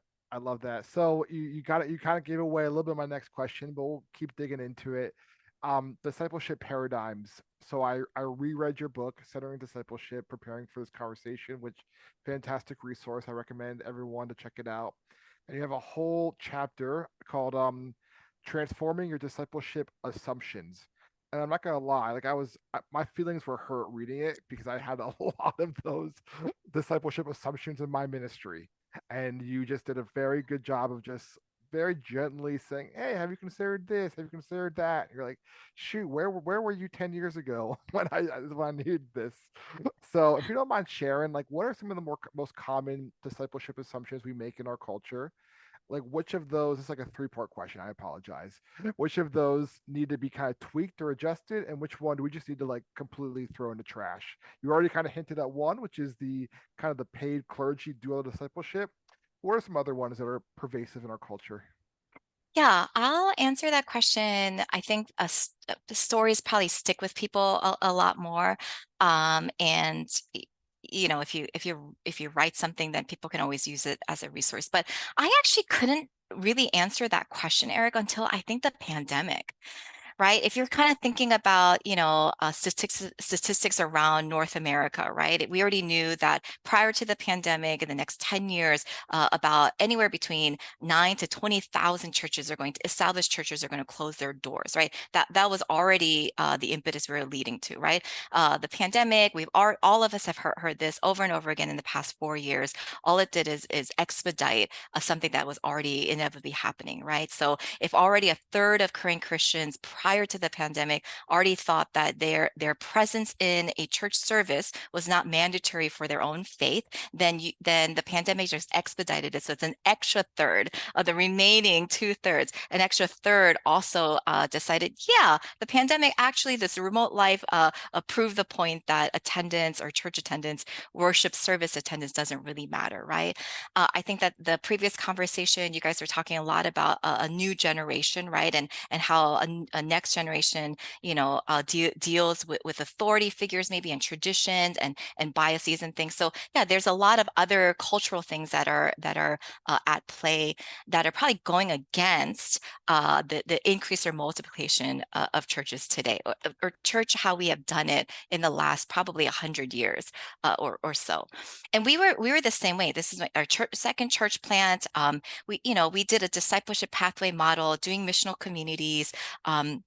Right when we multiplied in year one, all we did was I took 12 folks who had a really, really clear sense of what the vision was going to be around doing church a little bit differently, co-vocational. Every single person would be co-vocational, high commitment to being discipled together. They had a commitment to Jesus, making a commitment to kind of be discipled together for a year. That was the invitation, and then figure out how to be a missional together for the sake of the neighborhood. So that was like a simple construct. I really thought I came from like a big church context previously. My first church plant in Hawaii we were like the it kids. We started with 20 volunteers. It was the absolute ideal way of doing a church plant. You start with 20 volunteers. Everyone's so excited because they get to have proximity to the main leader, right? And then in 5 years' time, we blew it up to 450 people coming in attendance every single a week. So we thought we really, really made it. Around year three is when I started asking the question, it's really great that we know how to draw Yes, a Ronald. crowd, but we also, uh, I also knew that I couldn't tell if they were disciples or they were just like coming to like spectate. Do they really want, because like we nailed down like, giving a really good 3-point sermon, and we nailed that, right? We were different worship pastors wanted to come and be a part of our church because like we nailed down the musical worship a leading part. But I'm just like, I don't know if people's lives are actually being changed. I don't really know if people are more mature Christians and Jesus followers today than they were like a year ago, 2, 3 years ago. So around year three of that first church plan, I started asking those questions. Um, When the second church plant opportunity happened, we're year 6 now in the second one. I intentionally started with those group of 12. And I prayed to Jesus that I'm like, I would be so thankful if I just had the next 5 years with just these 12. Imagine what could be done. Jesus, you did it with your 12, minus 1, plus 1 in 3 years. Like, I'm not you, so maybe I can do what you were doing in 5 years, right? And if you didn't grow this church, multiplied or anything, I would be okay. I've done big church, done the 20 to 40, hours a week, putting in the time to do a sermon 3 times on a Sunday, right? I've done that life. I'm just like, I wonder what would happen if we boiled it down a little bit more. Well, what happened was you disciple 12 people intentionally in ways that they are poised and ready to also disciple other people. And you tether that to a missional life, right? If you're going to say that discipleship is not just about increasing a person's spiritual confidence in God, their identity, how Christ-like they are, and they understand that about God, but you tether that to also their social competence. Do they actually live like God in the world around them? And not a distant, faraway world, but their neighborhood or their workplaces, their friend groups, right? The bars or the coffee shops that they go to, right? Normal living life. Do they have a social competence that mimics Christ, right? That was the question that I wanted to answer. And I'm like, I need 5 years to do this slowly with 12 people. From year 1 to year 2, we multiplied to 3 different missional communities. So year 1 was those 12 were discipled specifically from me. They were tethered to some sort of identified space of mission. If the biggest clue to anything like this is keep it simple as possible, because simple means somebody else can replicate it. And be as consistent as possible. Consistency tells an outside world that you're actually a people of faithfulness to them. So we just did that. We just did a community open invite community dinner.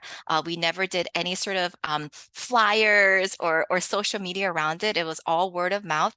The 12 people who were being discipled, guess who were doing the invitations? It was the 12 people who were being discipled who did invitations. We also had different metrics where we're just like, hey, a win for us is not to fill this like a potluck dinner table with 100 people. The win is going to be if at any given moment we have some sort of open gathering, it's going to be 50% Christians and 50% non-Christians. Guess who are the people who are inviting 50% non-Christians into that, weekly potluck dinner? It's those 12 disciples. So we kind of did that. That's why I thought that it was going to go slow. We hit probably an average about 50 people every week for those community dinners. And we did a shared, a decentralized pulpit. So it was the outside group never really knew that I was a lead pastor. The only 90% of my time that first year really was dedicated to those 12 Jesus followers. Fast forward, a year later, and that second year, we multiplied to 3 different missional communities. So it means 3 different discipleship pods or discipleship cores tethered to a separate, distinct, identified space of mission. So it was 3 different neighborhoods that it got multiplied to. And then I'm just like, oh my gosh, then maybe we'll be a real church and have a worship gathering of some sort, because if you're like a church planter and you hit 75 to 100, yay, you feel like you made it, right? And I knew that I was also feeling that tension. Lo and behold, everybody knows what happened in March of 2020. We all experienced it, every single human being on planet Earth, right? The pandemic. And right around the corner for all of us was Easter Sunday. I really thought that this was going to be it. We knew that 100 guests were going to come, that all of a sudden Makelo'o is going to be put on the map, that we were a legit church, all those kinds of things. Discipleship is working. And then the pandemic hit and I was so disappointed. I felt more stuck in my own leadership. But the difference was my people weren't stuck. If you're being discipled and your lead pastor is spending 90% of their time on you, and just a group of 12 people, they weren't immediately asking how can we stream, this gathering? How can we make it so that it's going to be available virtually for people? My disciples' immediate questions, they were like, okay, how do we help the people in our neighborhoods or in our communities who are in the most vulnerable spots? That was their immediate question. So that Easter, when we were anticipating we're going to be at a super trendy craft beer joint and have 100 guests. We already knew all the people coming. It was going to be super, super trendy and awesome. Instead of that, what we did was we fed 150 seniors. That one of the missional community leaders, her name's Kelsey, she was weeping when she found out about the pandemic, and she's just like, I just kept hearing that this grandmother or this grandpa would, in a low income senior living facility that she ministered to, they would take the bus every week just to go to the food bank to carry 2 cans of food and get back on the bus. Like, imagine April of 2020 when nobody knew anything about COVID, right? I'm a physician. I knew a little bit more, and I'm like freaking out about what was happening. And here's Kelsey, she's weeping. She wasn't thinking immediately, how do we share the gospel with auntie and uncle or grandma and grandpa in the community that we're serving, right? She was, how can we feed them so that they're not exposed to something that nobody understands what it is, right? It was those kinds of questions. And so on Easter Sunday, we actually served 1,000 people through 3 different missional communities. We had 100 people who would have come to this crafty, craft beer place to learn about Jesus on Easter Sunday. It was those people who were invited so that they actually helped us bag food for the low income seniors or for the impoverished on the west side of Oahu. So when I said that, I heard Jesus tell me, you understand the parable of the sower now, don't you? 30, 60, 100-fold. That's what you got to. You thought that 100 people coming to a service was going to make you be a church, but I had something else for you. If you fast forward that story, that one community, one of our missional, we actually, 6 years later, we have 9 different missional communities now all over Oahu, and they all have a discipleship core that's tethered to some sort of identified space of mission. We serve about 650 people within all those communities, and one of the lags was that, are we just doing like community service? Because community service, like nonprofits, probably will do this better than a church, right? They already do. But that one community, with the low income seniors, Kelsey's team, when they've been going faithfully, we fed 500 low-income seniors throughout the pandemic for 3 years, every single month. They had a 1 month's worth of groceries every single month for 3 years throughout the pandemic, right? And we're still thinking, are we just doing like charitable things? Post-pandemic, it was one of those low-income senior living facilities where another discipleship course started. So now we have a discipleship course that's led by seniors. They're the ones who are leading charge of how they envision their entire condominium, apartment complex is going to be a flourishing community, like Jesus community. They're the ones who are leading it, and they've multiplied that 3 times to 2 other low-income living facilities within a same block. So, like, to me, when I'm just like, okay, how effective are disciples? I'm like, there's one way where like you're gonna have like a personal level of like, connection with Jesus. You have like a personal renewal.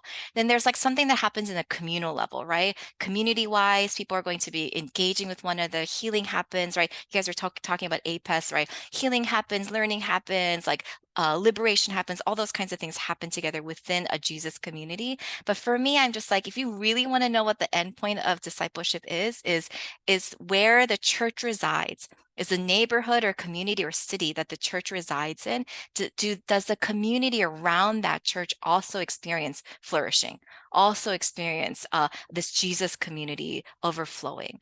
We knew that was happening because all of a sudden, city and county were coming to Kelsey's group and they were asking, we know that you're Christians.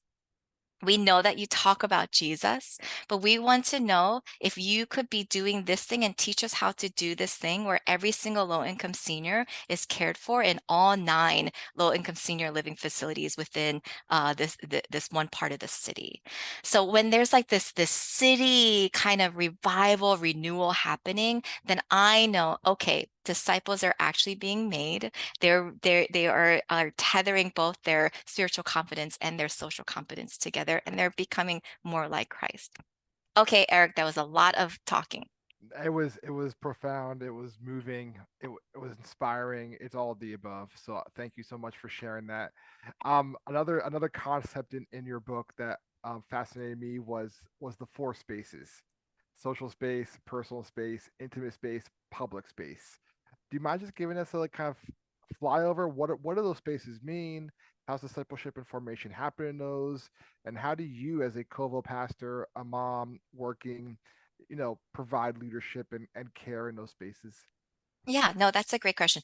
I love that, these are all these like concepts we borrow from like our brothers and sisters in the real world, right? Like this, I love like Covo conversations because we also honor all the gifts and creativity that God puts into people's vocations, right? Yeah, four spaces of belonging comes from sociology. Probably the most recent use of the terms is probably throughout the pandemic, social distancing. Remember that term? Nobody liked it, right? Social distancing is that term because it's talking about how do sociologists look at how do people behave depending on how many people are in one space together. So there's four levels of it. It's intimate space, personal space, social space, and public space. I'm going to give better examples from the non-church world because it explains it a little bit better. Intimate space is usually about 3 to 4 people. It's where vulnerability happens the best. It's saying that when 3 to 4 people are together, it's when intimacy, vulnerability, being known, knowing others happens the best. It doesn't mean it's the only place that it can happen. It just means that it would happen the best when you only have 3 to 4 people gathered together. The best example of this is probably going to be like friend groups. When people, especially here in Hawaii, where you can't break into a friend group, especially if they all went to middle school together, you just can't penetrate that at all because they just had so much experience and history and intimacy and vulnerability that they've shared. They know one another just as, and they're known also. In a Christian context, intimate spaces are used so that you know that it's a place where like because of these interactions with these 3 other brothers and sisters, I experience being known and loved by God, but I also exercise loving and knowing another person, right? The disguise of it, where I feel like it's an imposter version of it in the church, is our quintessential accountability partners. We usually just pick one person. One person probably can't give you the full 360 spectrum of being known and loved and accepted and being challenged the way that we think and hope that it would be. We probably have to put a little bit more effort, right? So that's intimate space. Next is personal space. Personal space is probably where it's about 5 to 12 persons together. It's probably where learning happens the best. The best arena that you utilizes is actually the business world. MBA programs were the first education-wise to start using cohort-based models.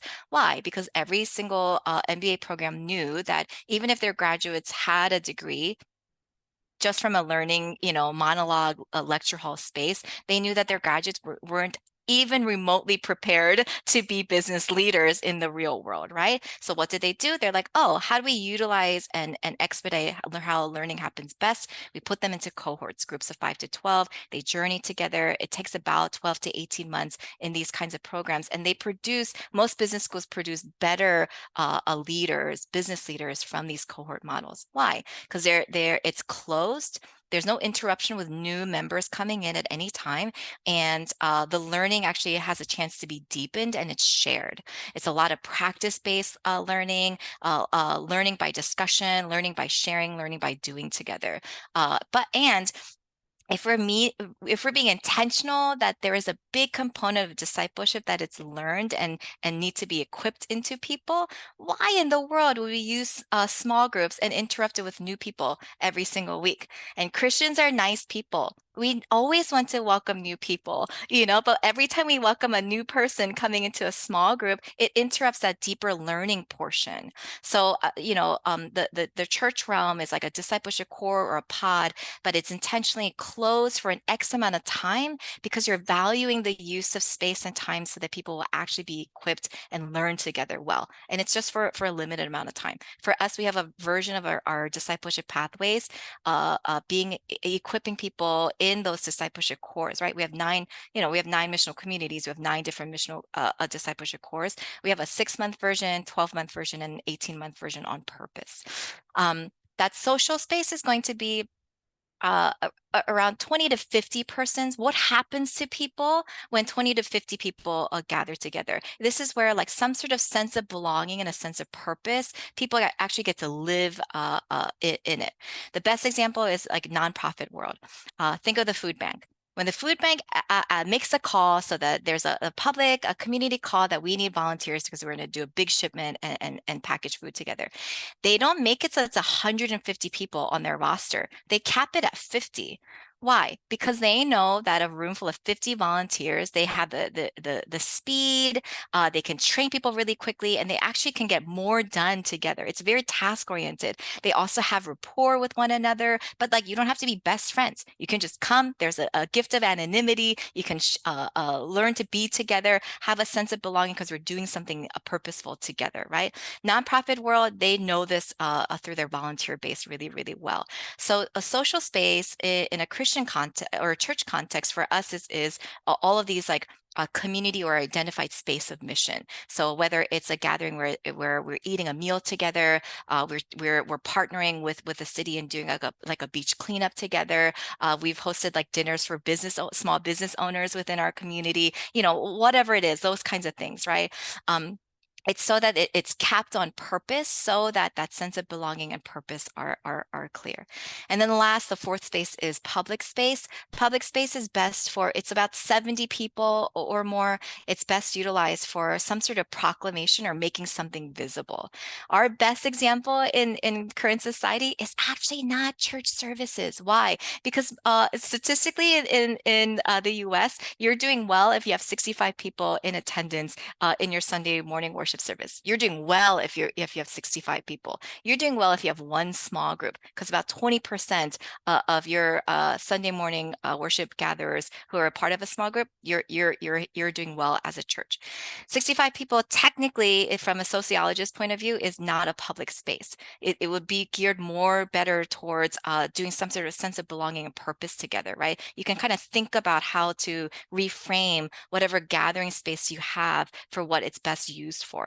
So 70 or more gathered, you know, we kind of see like sports arenas. You can feel it every Super Bowl. Everybody, you know, in the US is experiencing what public space is actually meant for. You have that visibility. You're proclaiming that your team wins, right? You don't have to know anybody, right? A person who didn't even go with anyone can go and like experience, like we're making this, we're proclaiming this. Another example that's really, really good outside the churches are protests. When Black Lives Matter, this new rendition of it happened after the death of George Floyd, you know, you're seeing a movement of public space being utilized in a way where we're trying to make visible something that felt invisible to a public sphere. If you're thinking about how Jesus used public spaces, he was always naming powers.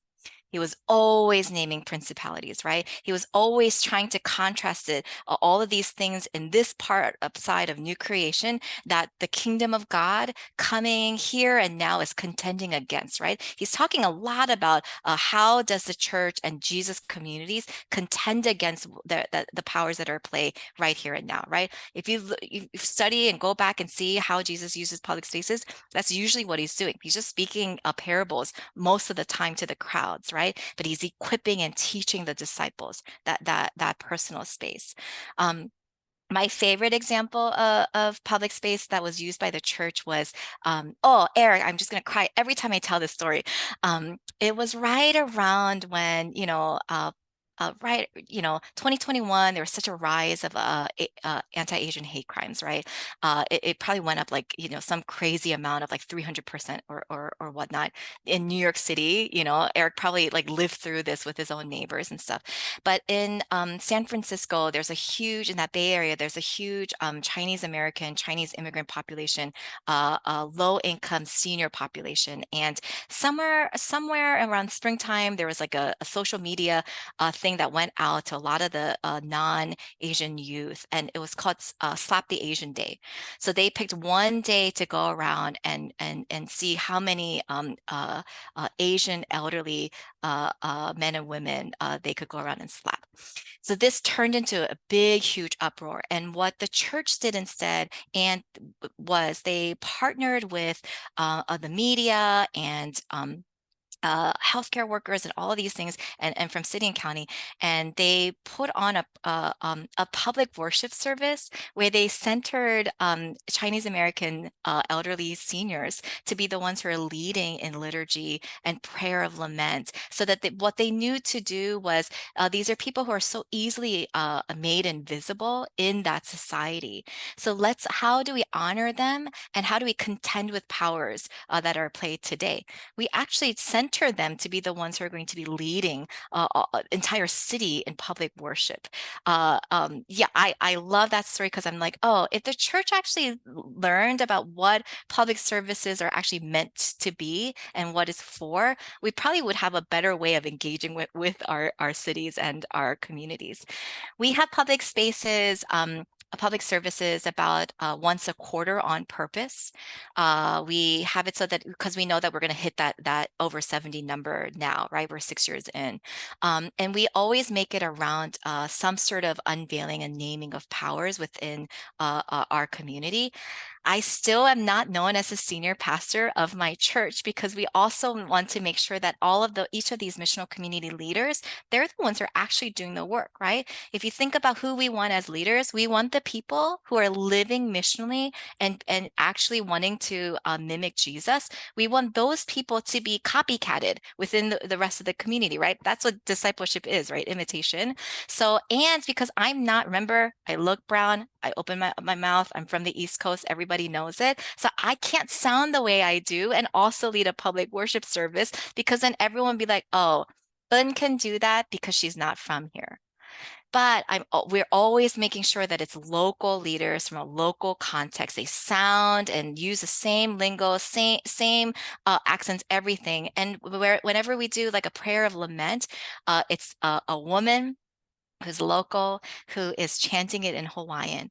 And probably half the community members who are there, and they're non-Jesus followers and Jesus followers there, everyone's weeping, and you don't even have to understand what's being prayed, right? But there's something that people can connect with, not just culturally, but we really, really believe that the Holy Spirit's speaking through this leader when she's chanting something in a prayer in Hawaiian that she had to write herself. And these are, trust me, all of my missional community leaders, they don't want to be up front. They don't want to be mic'd. They don't want to be behind a pulpit. They don't want to do any sort of public speaking, but we carve out space on purpose for them, so because they should be the people who are imitated, just like they're imitating Christ.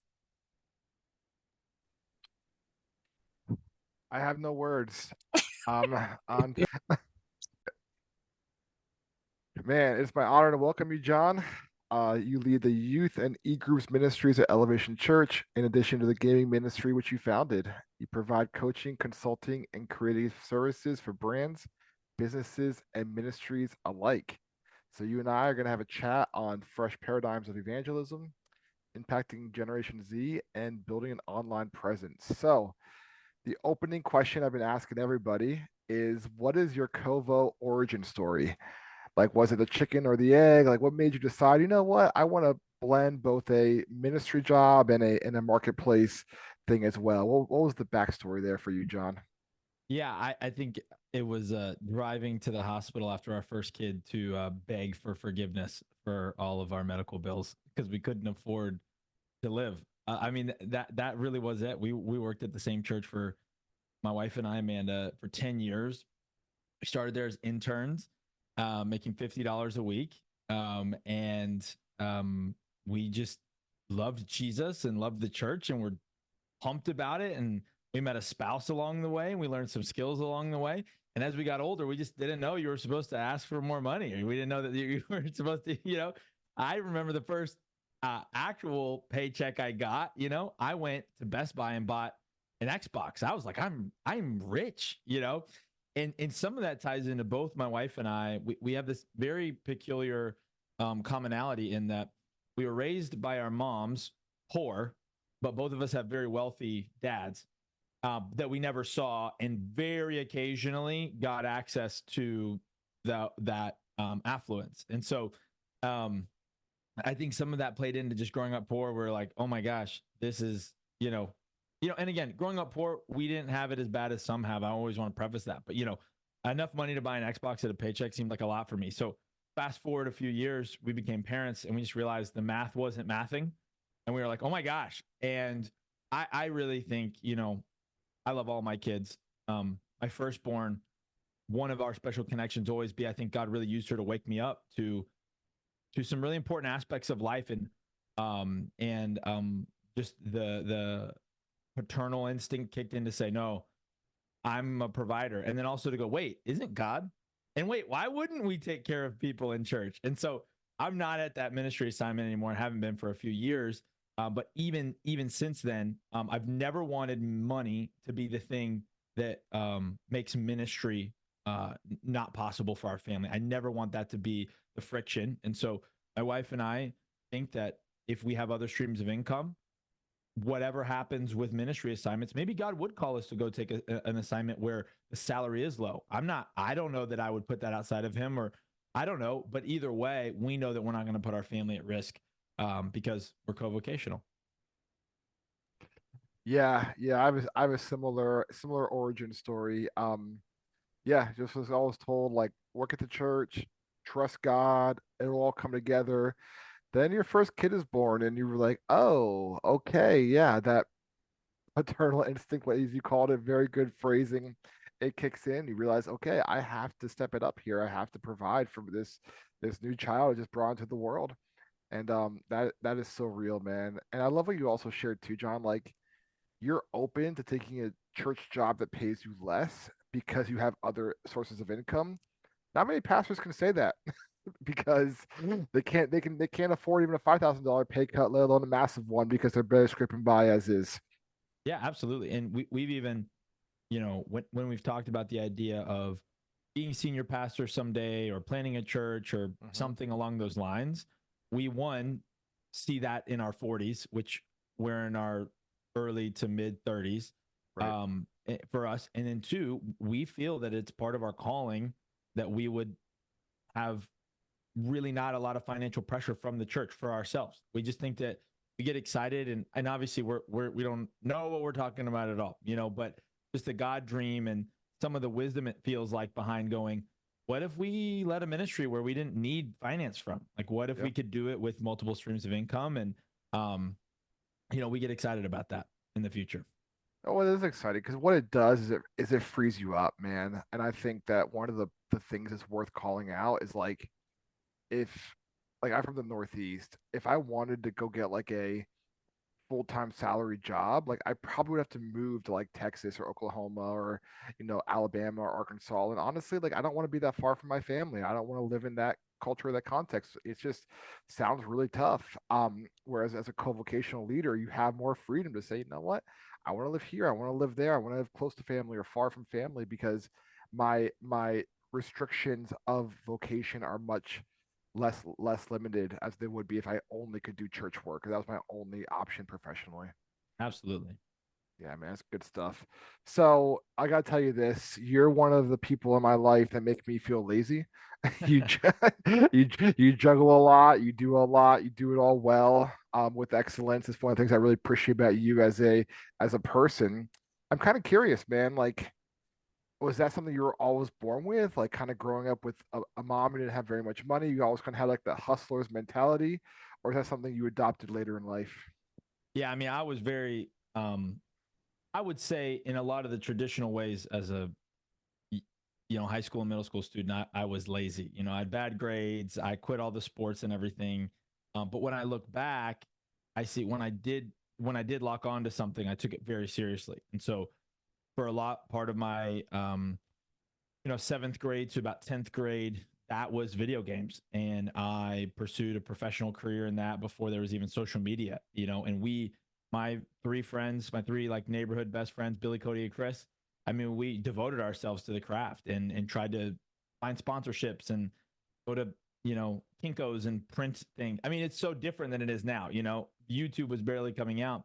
So I look back and I realized the work ethic was there. It was just applied to it was just really only applied. Or I don't know if you remember. I'm sure you remember this, Eric. We've never talked about this, but the nonprofit Invisible Children.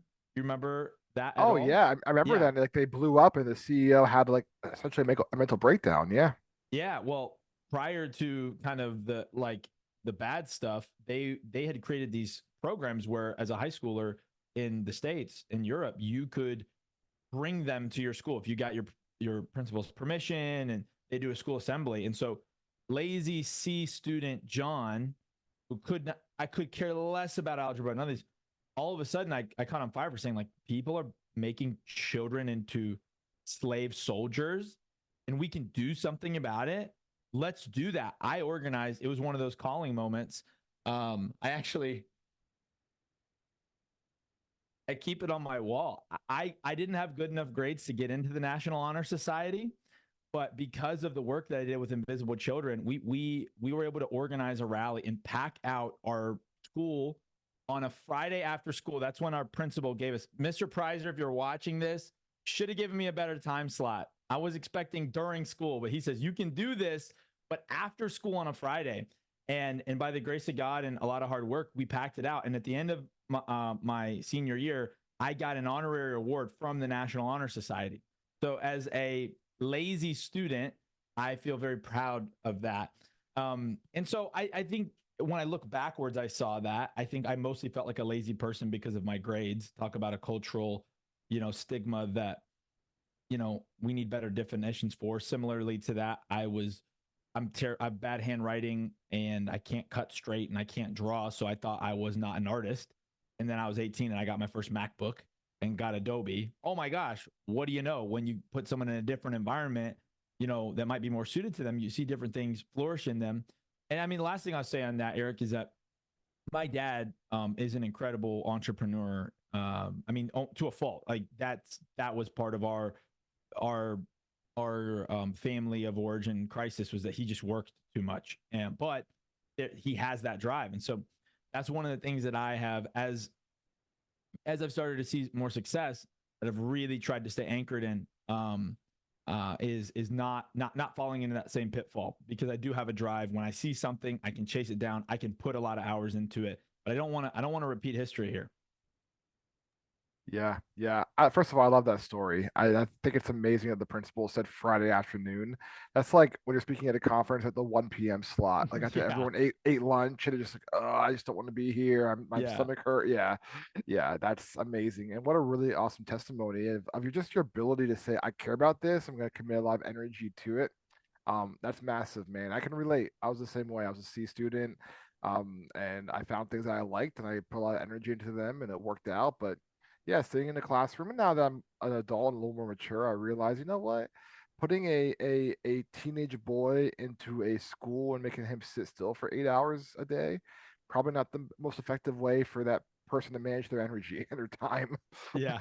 There's a brilliant Seth Godin mini TED Talk called "The Future of Education," I think is the name. Okay. It's from 2012. It's still so relevant. I'll just leave everyone, I'll leave that on the tips of their ears. Go watch it. No matter what year or month or time you're listening to this recording, go put in Seth Godin education. It's just that's how I discovered him, was this TED Talk, and just a refreshed approach to how we just make people fall in love with things. His basic premise is, in addition to all that technology affords us back in 2012, Right. he said, if you were to teach someone how to love baseball, you would not hand them a book about baseball. Right. You would take them to the diamond, so Yes. everyone watch it. It'll inspire you or depress you, depending on where you're at in life. Exactly. Exactly. That sounds really good. I'll check that out. I love Seth Godin, so I'm sure I'd appreciate it. So one of the things that I really like about you and I appreciate about your ministry is how unique it is. Kind of what you do and who you serve and how you serve them. So if you don't mind, this is like a three-part question, so forgive me. First part, can you kind of share, like, day to day, what does your ministry look like? Like, who are you serving? How do you reach these individuals? What does discipleship look like? And the second part is, someone asked a question with a previous guest. They said, being co-vocational, you kind of feel like an outcast. Right now during Covo Con, it's the same time as the Southern Baptist General Convention and the same time as the Presbyterian Church of America's General Assembly. Bivo Covo pastors, they can't go to these things because they have jobs and they're not afforded a week off to go travel to attend these events. So first part, your ministry, kind of what it is. Second part, how would you like encourage a person who kind of feels a little bit like a misfit in their ministry? And then the third part, just encourage that pastor, that ministry leader, either in the room now or going to watch this later, of who's doing things a little bit unorthodox. What would you say to that person? Yeah, so my flow is, right now my wife and I are both on staff at Elevation Church here in Charlotte, and we are in office 8:30 to 5. Obviously within that there's flexibility to care for volunteers and attend to ministry related to the local expression here.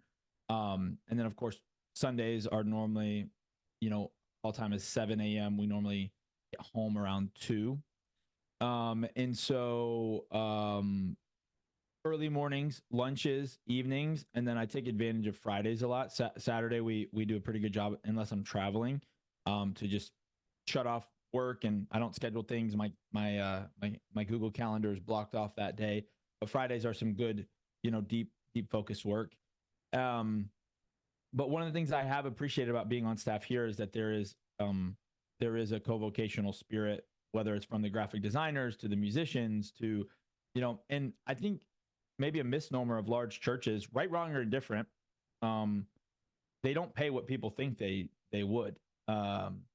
And I'm very blessed. We make right now what my wife and I make individually is not double. It's more than our combined income at 10 years at our first job. So we feel very blessed and we get regular raises and there's merit increase and everything. But at the end of the day, with inflation, and we're about to have our third kid and buying a new van and family vacations, and not even that, I think I want to encourage people, Eric, like, don't just, a lot of times we think that we need to just make enough money to survive. And that's not the goal. The goal is to make enough so that you can invest and then create increase and then create margin and then create, wealth for yourself, and then generational wealth, and even I'm inspired by those people, Eric, who like somehow they got the memo or had the money early on that they have 5 rental properties right now, and they're paid off, and they're just, they just have like, they're just kind of raking it in, I'm like, good for you. In fact, I have 2 former students who back in 2018, I had been their youth pastor since they were in 6th grade. I'd known these little kids, and now at 18, they decided to get married. How dare they? Against my pastoral advice, these kids, they get married, they go to Florida. She works kind of like a kind of like hourly job. He's becoming a tradesman in the air conditioning unit. They're about to be 25. They own 3 properties, debt free. A second kid on the way. I'm like, shoot, good job, guys. Like, I'm proud of you. So that's a lot of the rhythm, and there's been different seasons on staff where, and ministries are different where, if there's is a preaching trip, do you take PTO? Typically my vibe has been that if I'm receiving additional income, I use vacation time. That can be a bit of a rub. And it's something that my wife and I are always keeping track of. And so, I mean, that's kind of how it flows into it. I would say some additional things. This is a bit of a longer answer, Eric. Is that all right? Man, take as much time as you need, brother. This is Okay. great. Yeah, I would say one of the things too is that with a lot of the income opportunities I have found is through social media, but not through some of the traditional means of social media in terms of like ad buys and click funnels and things like that. Honestly, it's just been a way for me to capitalize on relationships. And essentially, I would say my Instagram almost, it has functioned more like a LinkedIn. And when I stopped trying to create content to be like a big content creator and realized I don't even know if I want to do that, even if I could, would I? And I just really started saying, okay, how do I serve a people group? A couple things happened. One, I realized, Eric, my online, the people I was serving online were different than the people I was serving in my local church. They're just different. Most people in my local church don't follow me. They don't care to. Some of them do, but they just don't, especially if you're at a ministry where the senior pastor or the church has a large social media profile. They just don't care. I remember the first time where I got reposted by or posted by and tagged from our church account, which has like 2 million Instagram followers. I'm like, oh my gosh, did I just hit the lottery on social media? I'm about to get 1,000 followers. 10. It's just not to be hit. People we are so niche in and specific in our online behaviors that people do not charitably follow people, like, especially nowadays in 2024. We're like, that guy, whoever he is just an extension of the account that I really want to follow. I started realizing, man, where is my expertise, and where are my 10,000 hours? And for me, it was in two areas. It was in the area of youth ministry, in the area in video games. And by really owning those two niches, which we'll talk more about, I imagine, and I have more to say, but specifically on how to get there.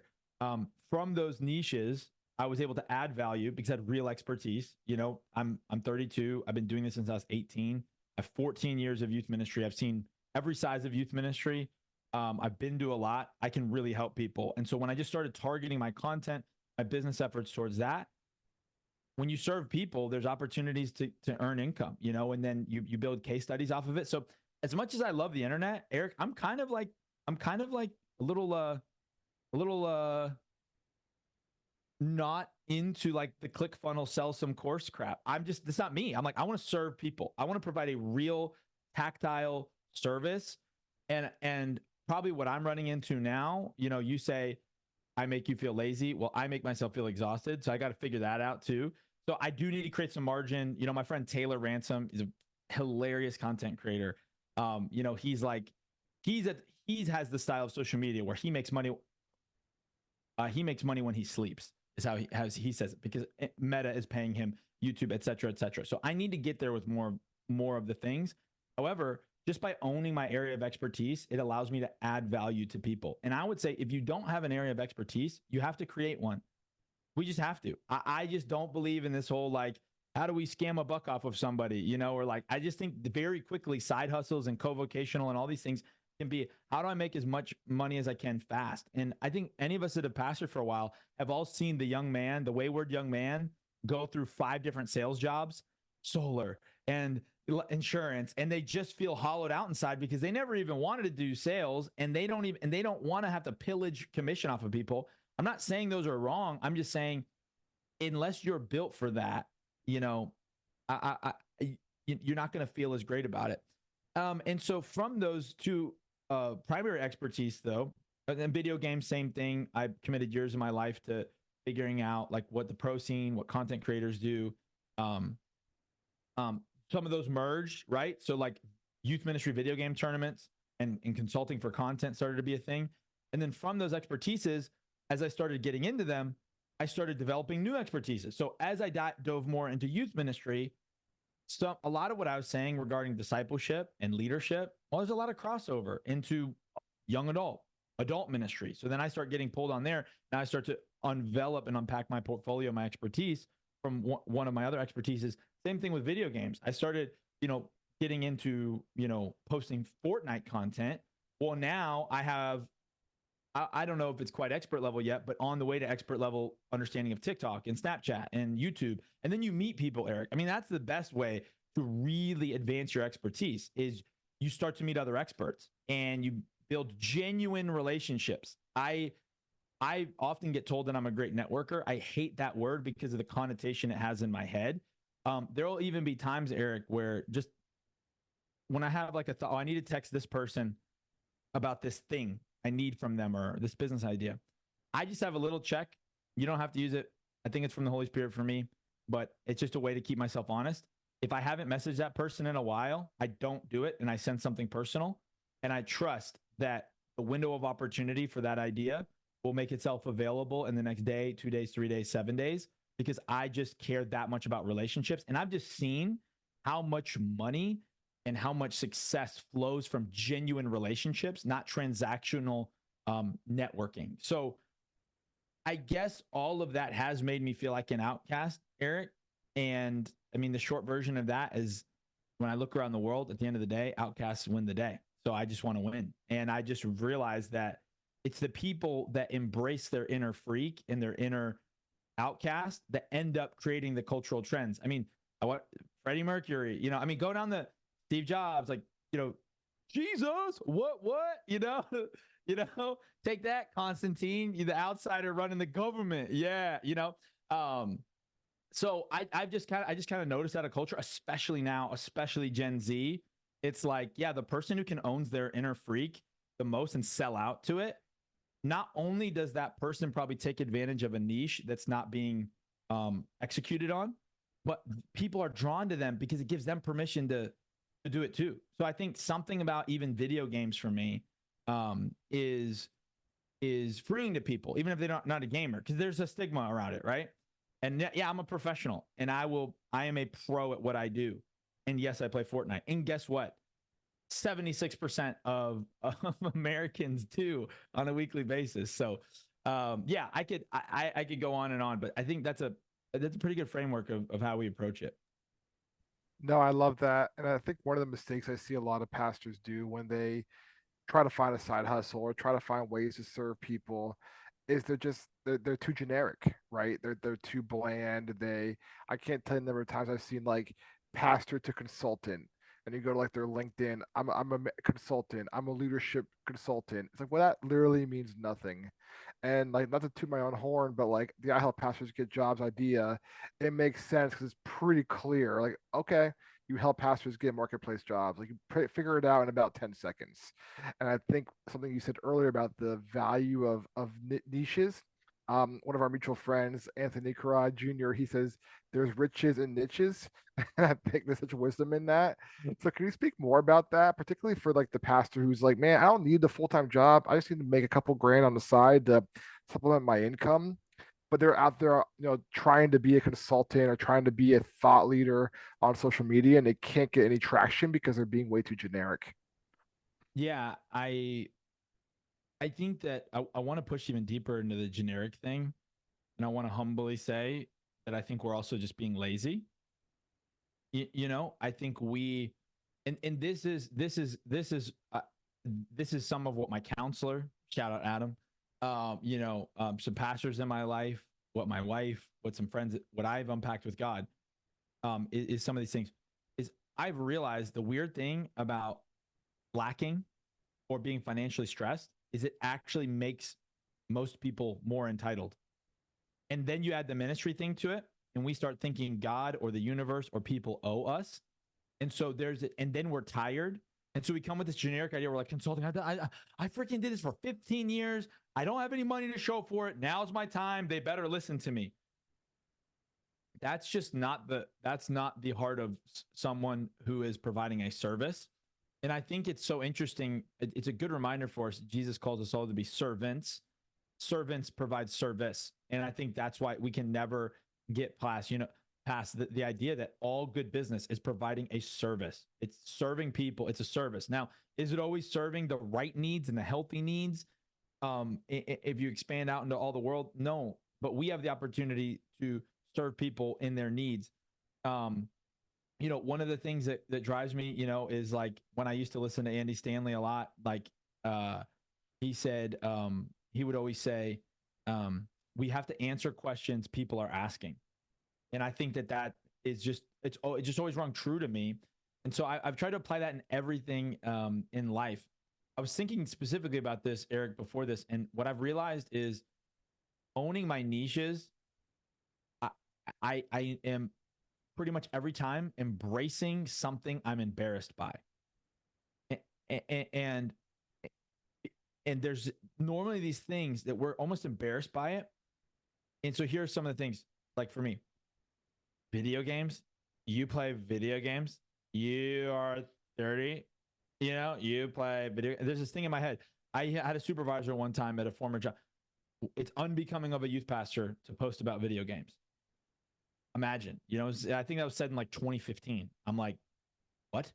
And I'm a dad, and I don't want to be made fun of. I don't want to be thought less of in all these things, et cetera, et cetera, et cetera.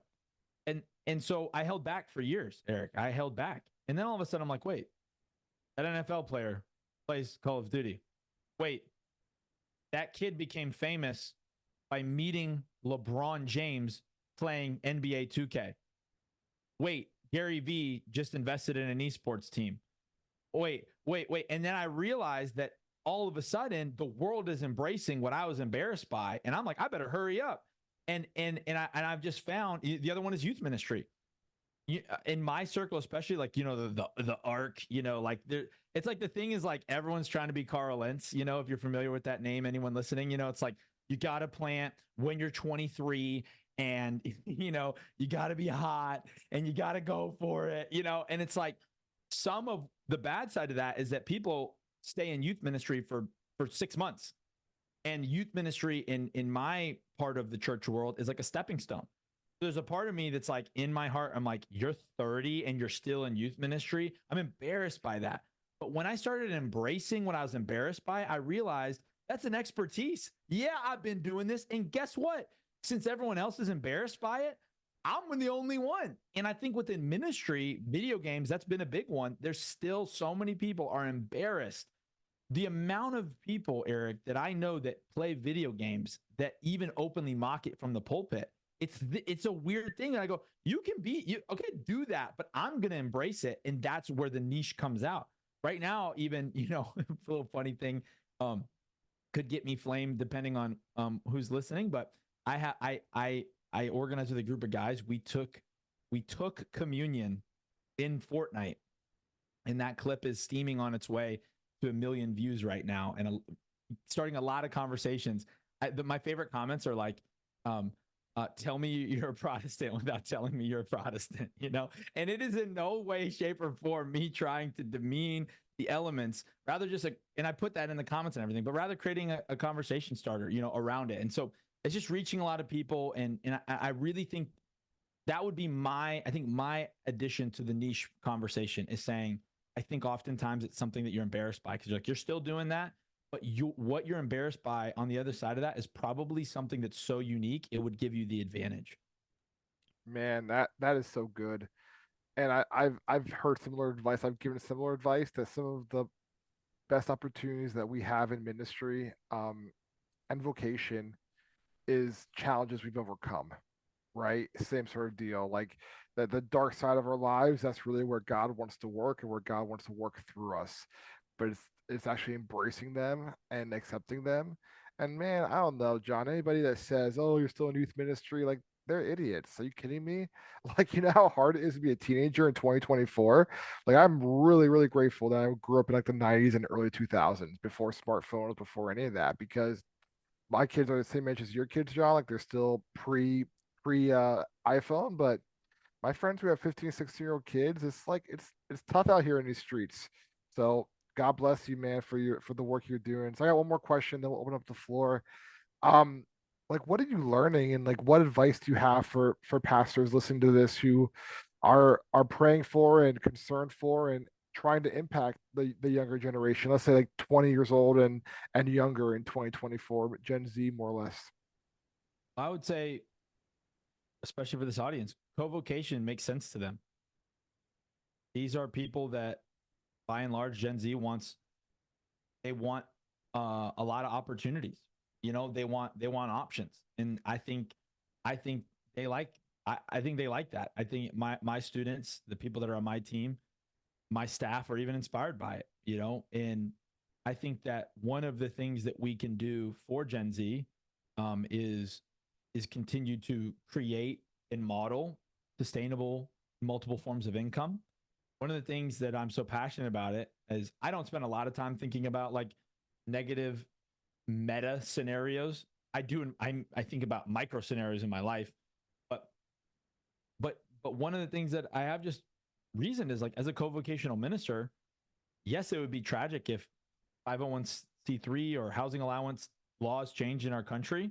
It would change a lot, but I want to be one of the few ministers that I'm like, okay, I think that there's something really not only like trendy or for your survival or even monetary about being co-vocational. I think there's some very sacred elements to it, which is that one. It's almost like this Joseph preparation. It's like, hey, whatever does come, economies could rise and fall, church salaries rise and fall. We're actually good over here.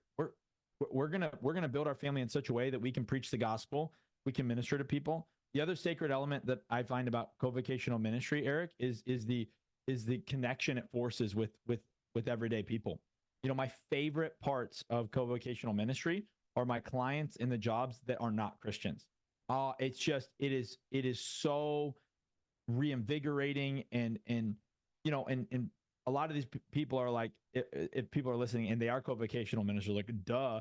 But I think we all know how many thousands of church staff in America go their entire weeks spending the majority of their time in the office, in an echo chamber, in a bubble, not interacting with or rubbing shoulders with the people who are trying to serve. And I just think that the future of the church, Eric, to reach Gen Z, we've got to know what questions they're asking, what their real needs are. We have to be among them, so that we can know what they're going through. And so, I think the thing I'd say specifically on Gen Z and Gen Alpha is the only people who ask how to reach them are not spending time with them. Because just like any other human, when you spend time with them, you know what they need. And right now, because of the internet and Barna, which shout out Barna, we have all these stats, and I feel like people are like reading stats like in preparation for Thanksgiving. Well, Timothy, it says Barna says 74% of your classmates, dress up as dogs when they go to school. What do you think about? It's like, and then what I found, I feel this way, and I think most people do. I don't think most humans like being categorized in large generalizations. We're not a statistic. And I have found with Gen Z and Gen Alpha as they come up, they're as diverse as any group of people. They are and you know what's so funny, Eric? They're also very similar. People are like, got the Justin Bieber haircut again. Kids are wearing polos again. Baggy jeans are back. Like, it's just, they're not even like, in a lot of the cultural like things, it's not even that different. I mean, the smartphone is the biggest difference. But at the end of the day, I think the way to serve Gen Z and Gen Alpha is to always know them, is to always, and this is kind of just one of my life goals with any group of people, is I just want to make sure I have friends in pretty much any category you can name, so that I can have at least an understanding of what it's like to be you, and maybe have a greater understanding of what it's like to be amongst people like you. But I just think the greatest way is just know them and serve the ones you do know in your life. And from that, you'll snowball all the momentum you need to reach Gen Z at large. Yeah, man, that's so good. And it's so funny what you said as well, because I remember when like millennials were kind of coming of age, it was like poo poo on the millennials. And now we're now approaching our middle age, and now it's like, okay, poo poo on the next generation. It's like, why would you stop poo pooing on people? Like, how's that for an idea? Is that too much to ask? But it's just human nature, right? I think, it's just the nature of it. So Well, Frederick Douglass has this brilliant quote that drives me. He says it's easier to build strong children than to fix broken men. yeah. And unfortunately, a lot of ministry and a lot of just energy in the world is going to trying to fix broken men at the expense of raising up strong children. And I believe we can do both. But if we're not careful, the gravity of wanting to save current adults, I think, could cause us to drift from just our responsibility to raise strong children. And so that quote really drives me, of just knowing that even as a youth pastor, I'm pastoring tomorrow's adults anyways. So I understand what Disney understands, what Amazon understands, which is the next generation is really where it's at. Amen. Amen. Awesome. Awesome. I'm gonna press the pause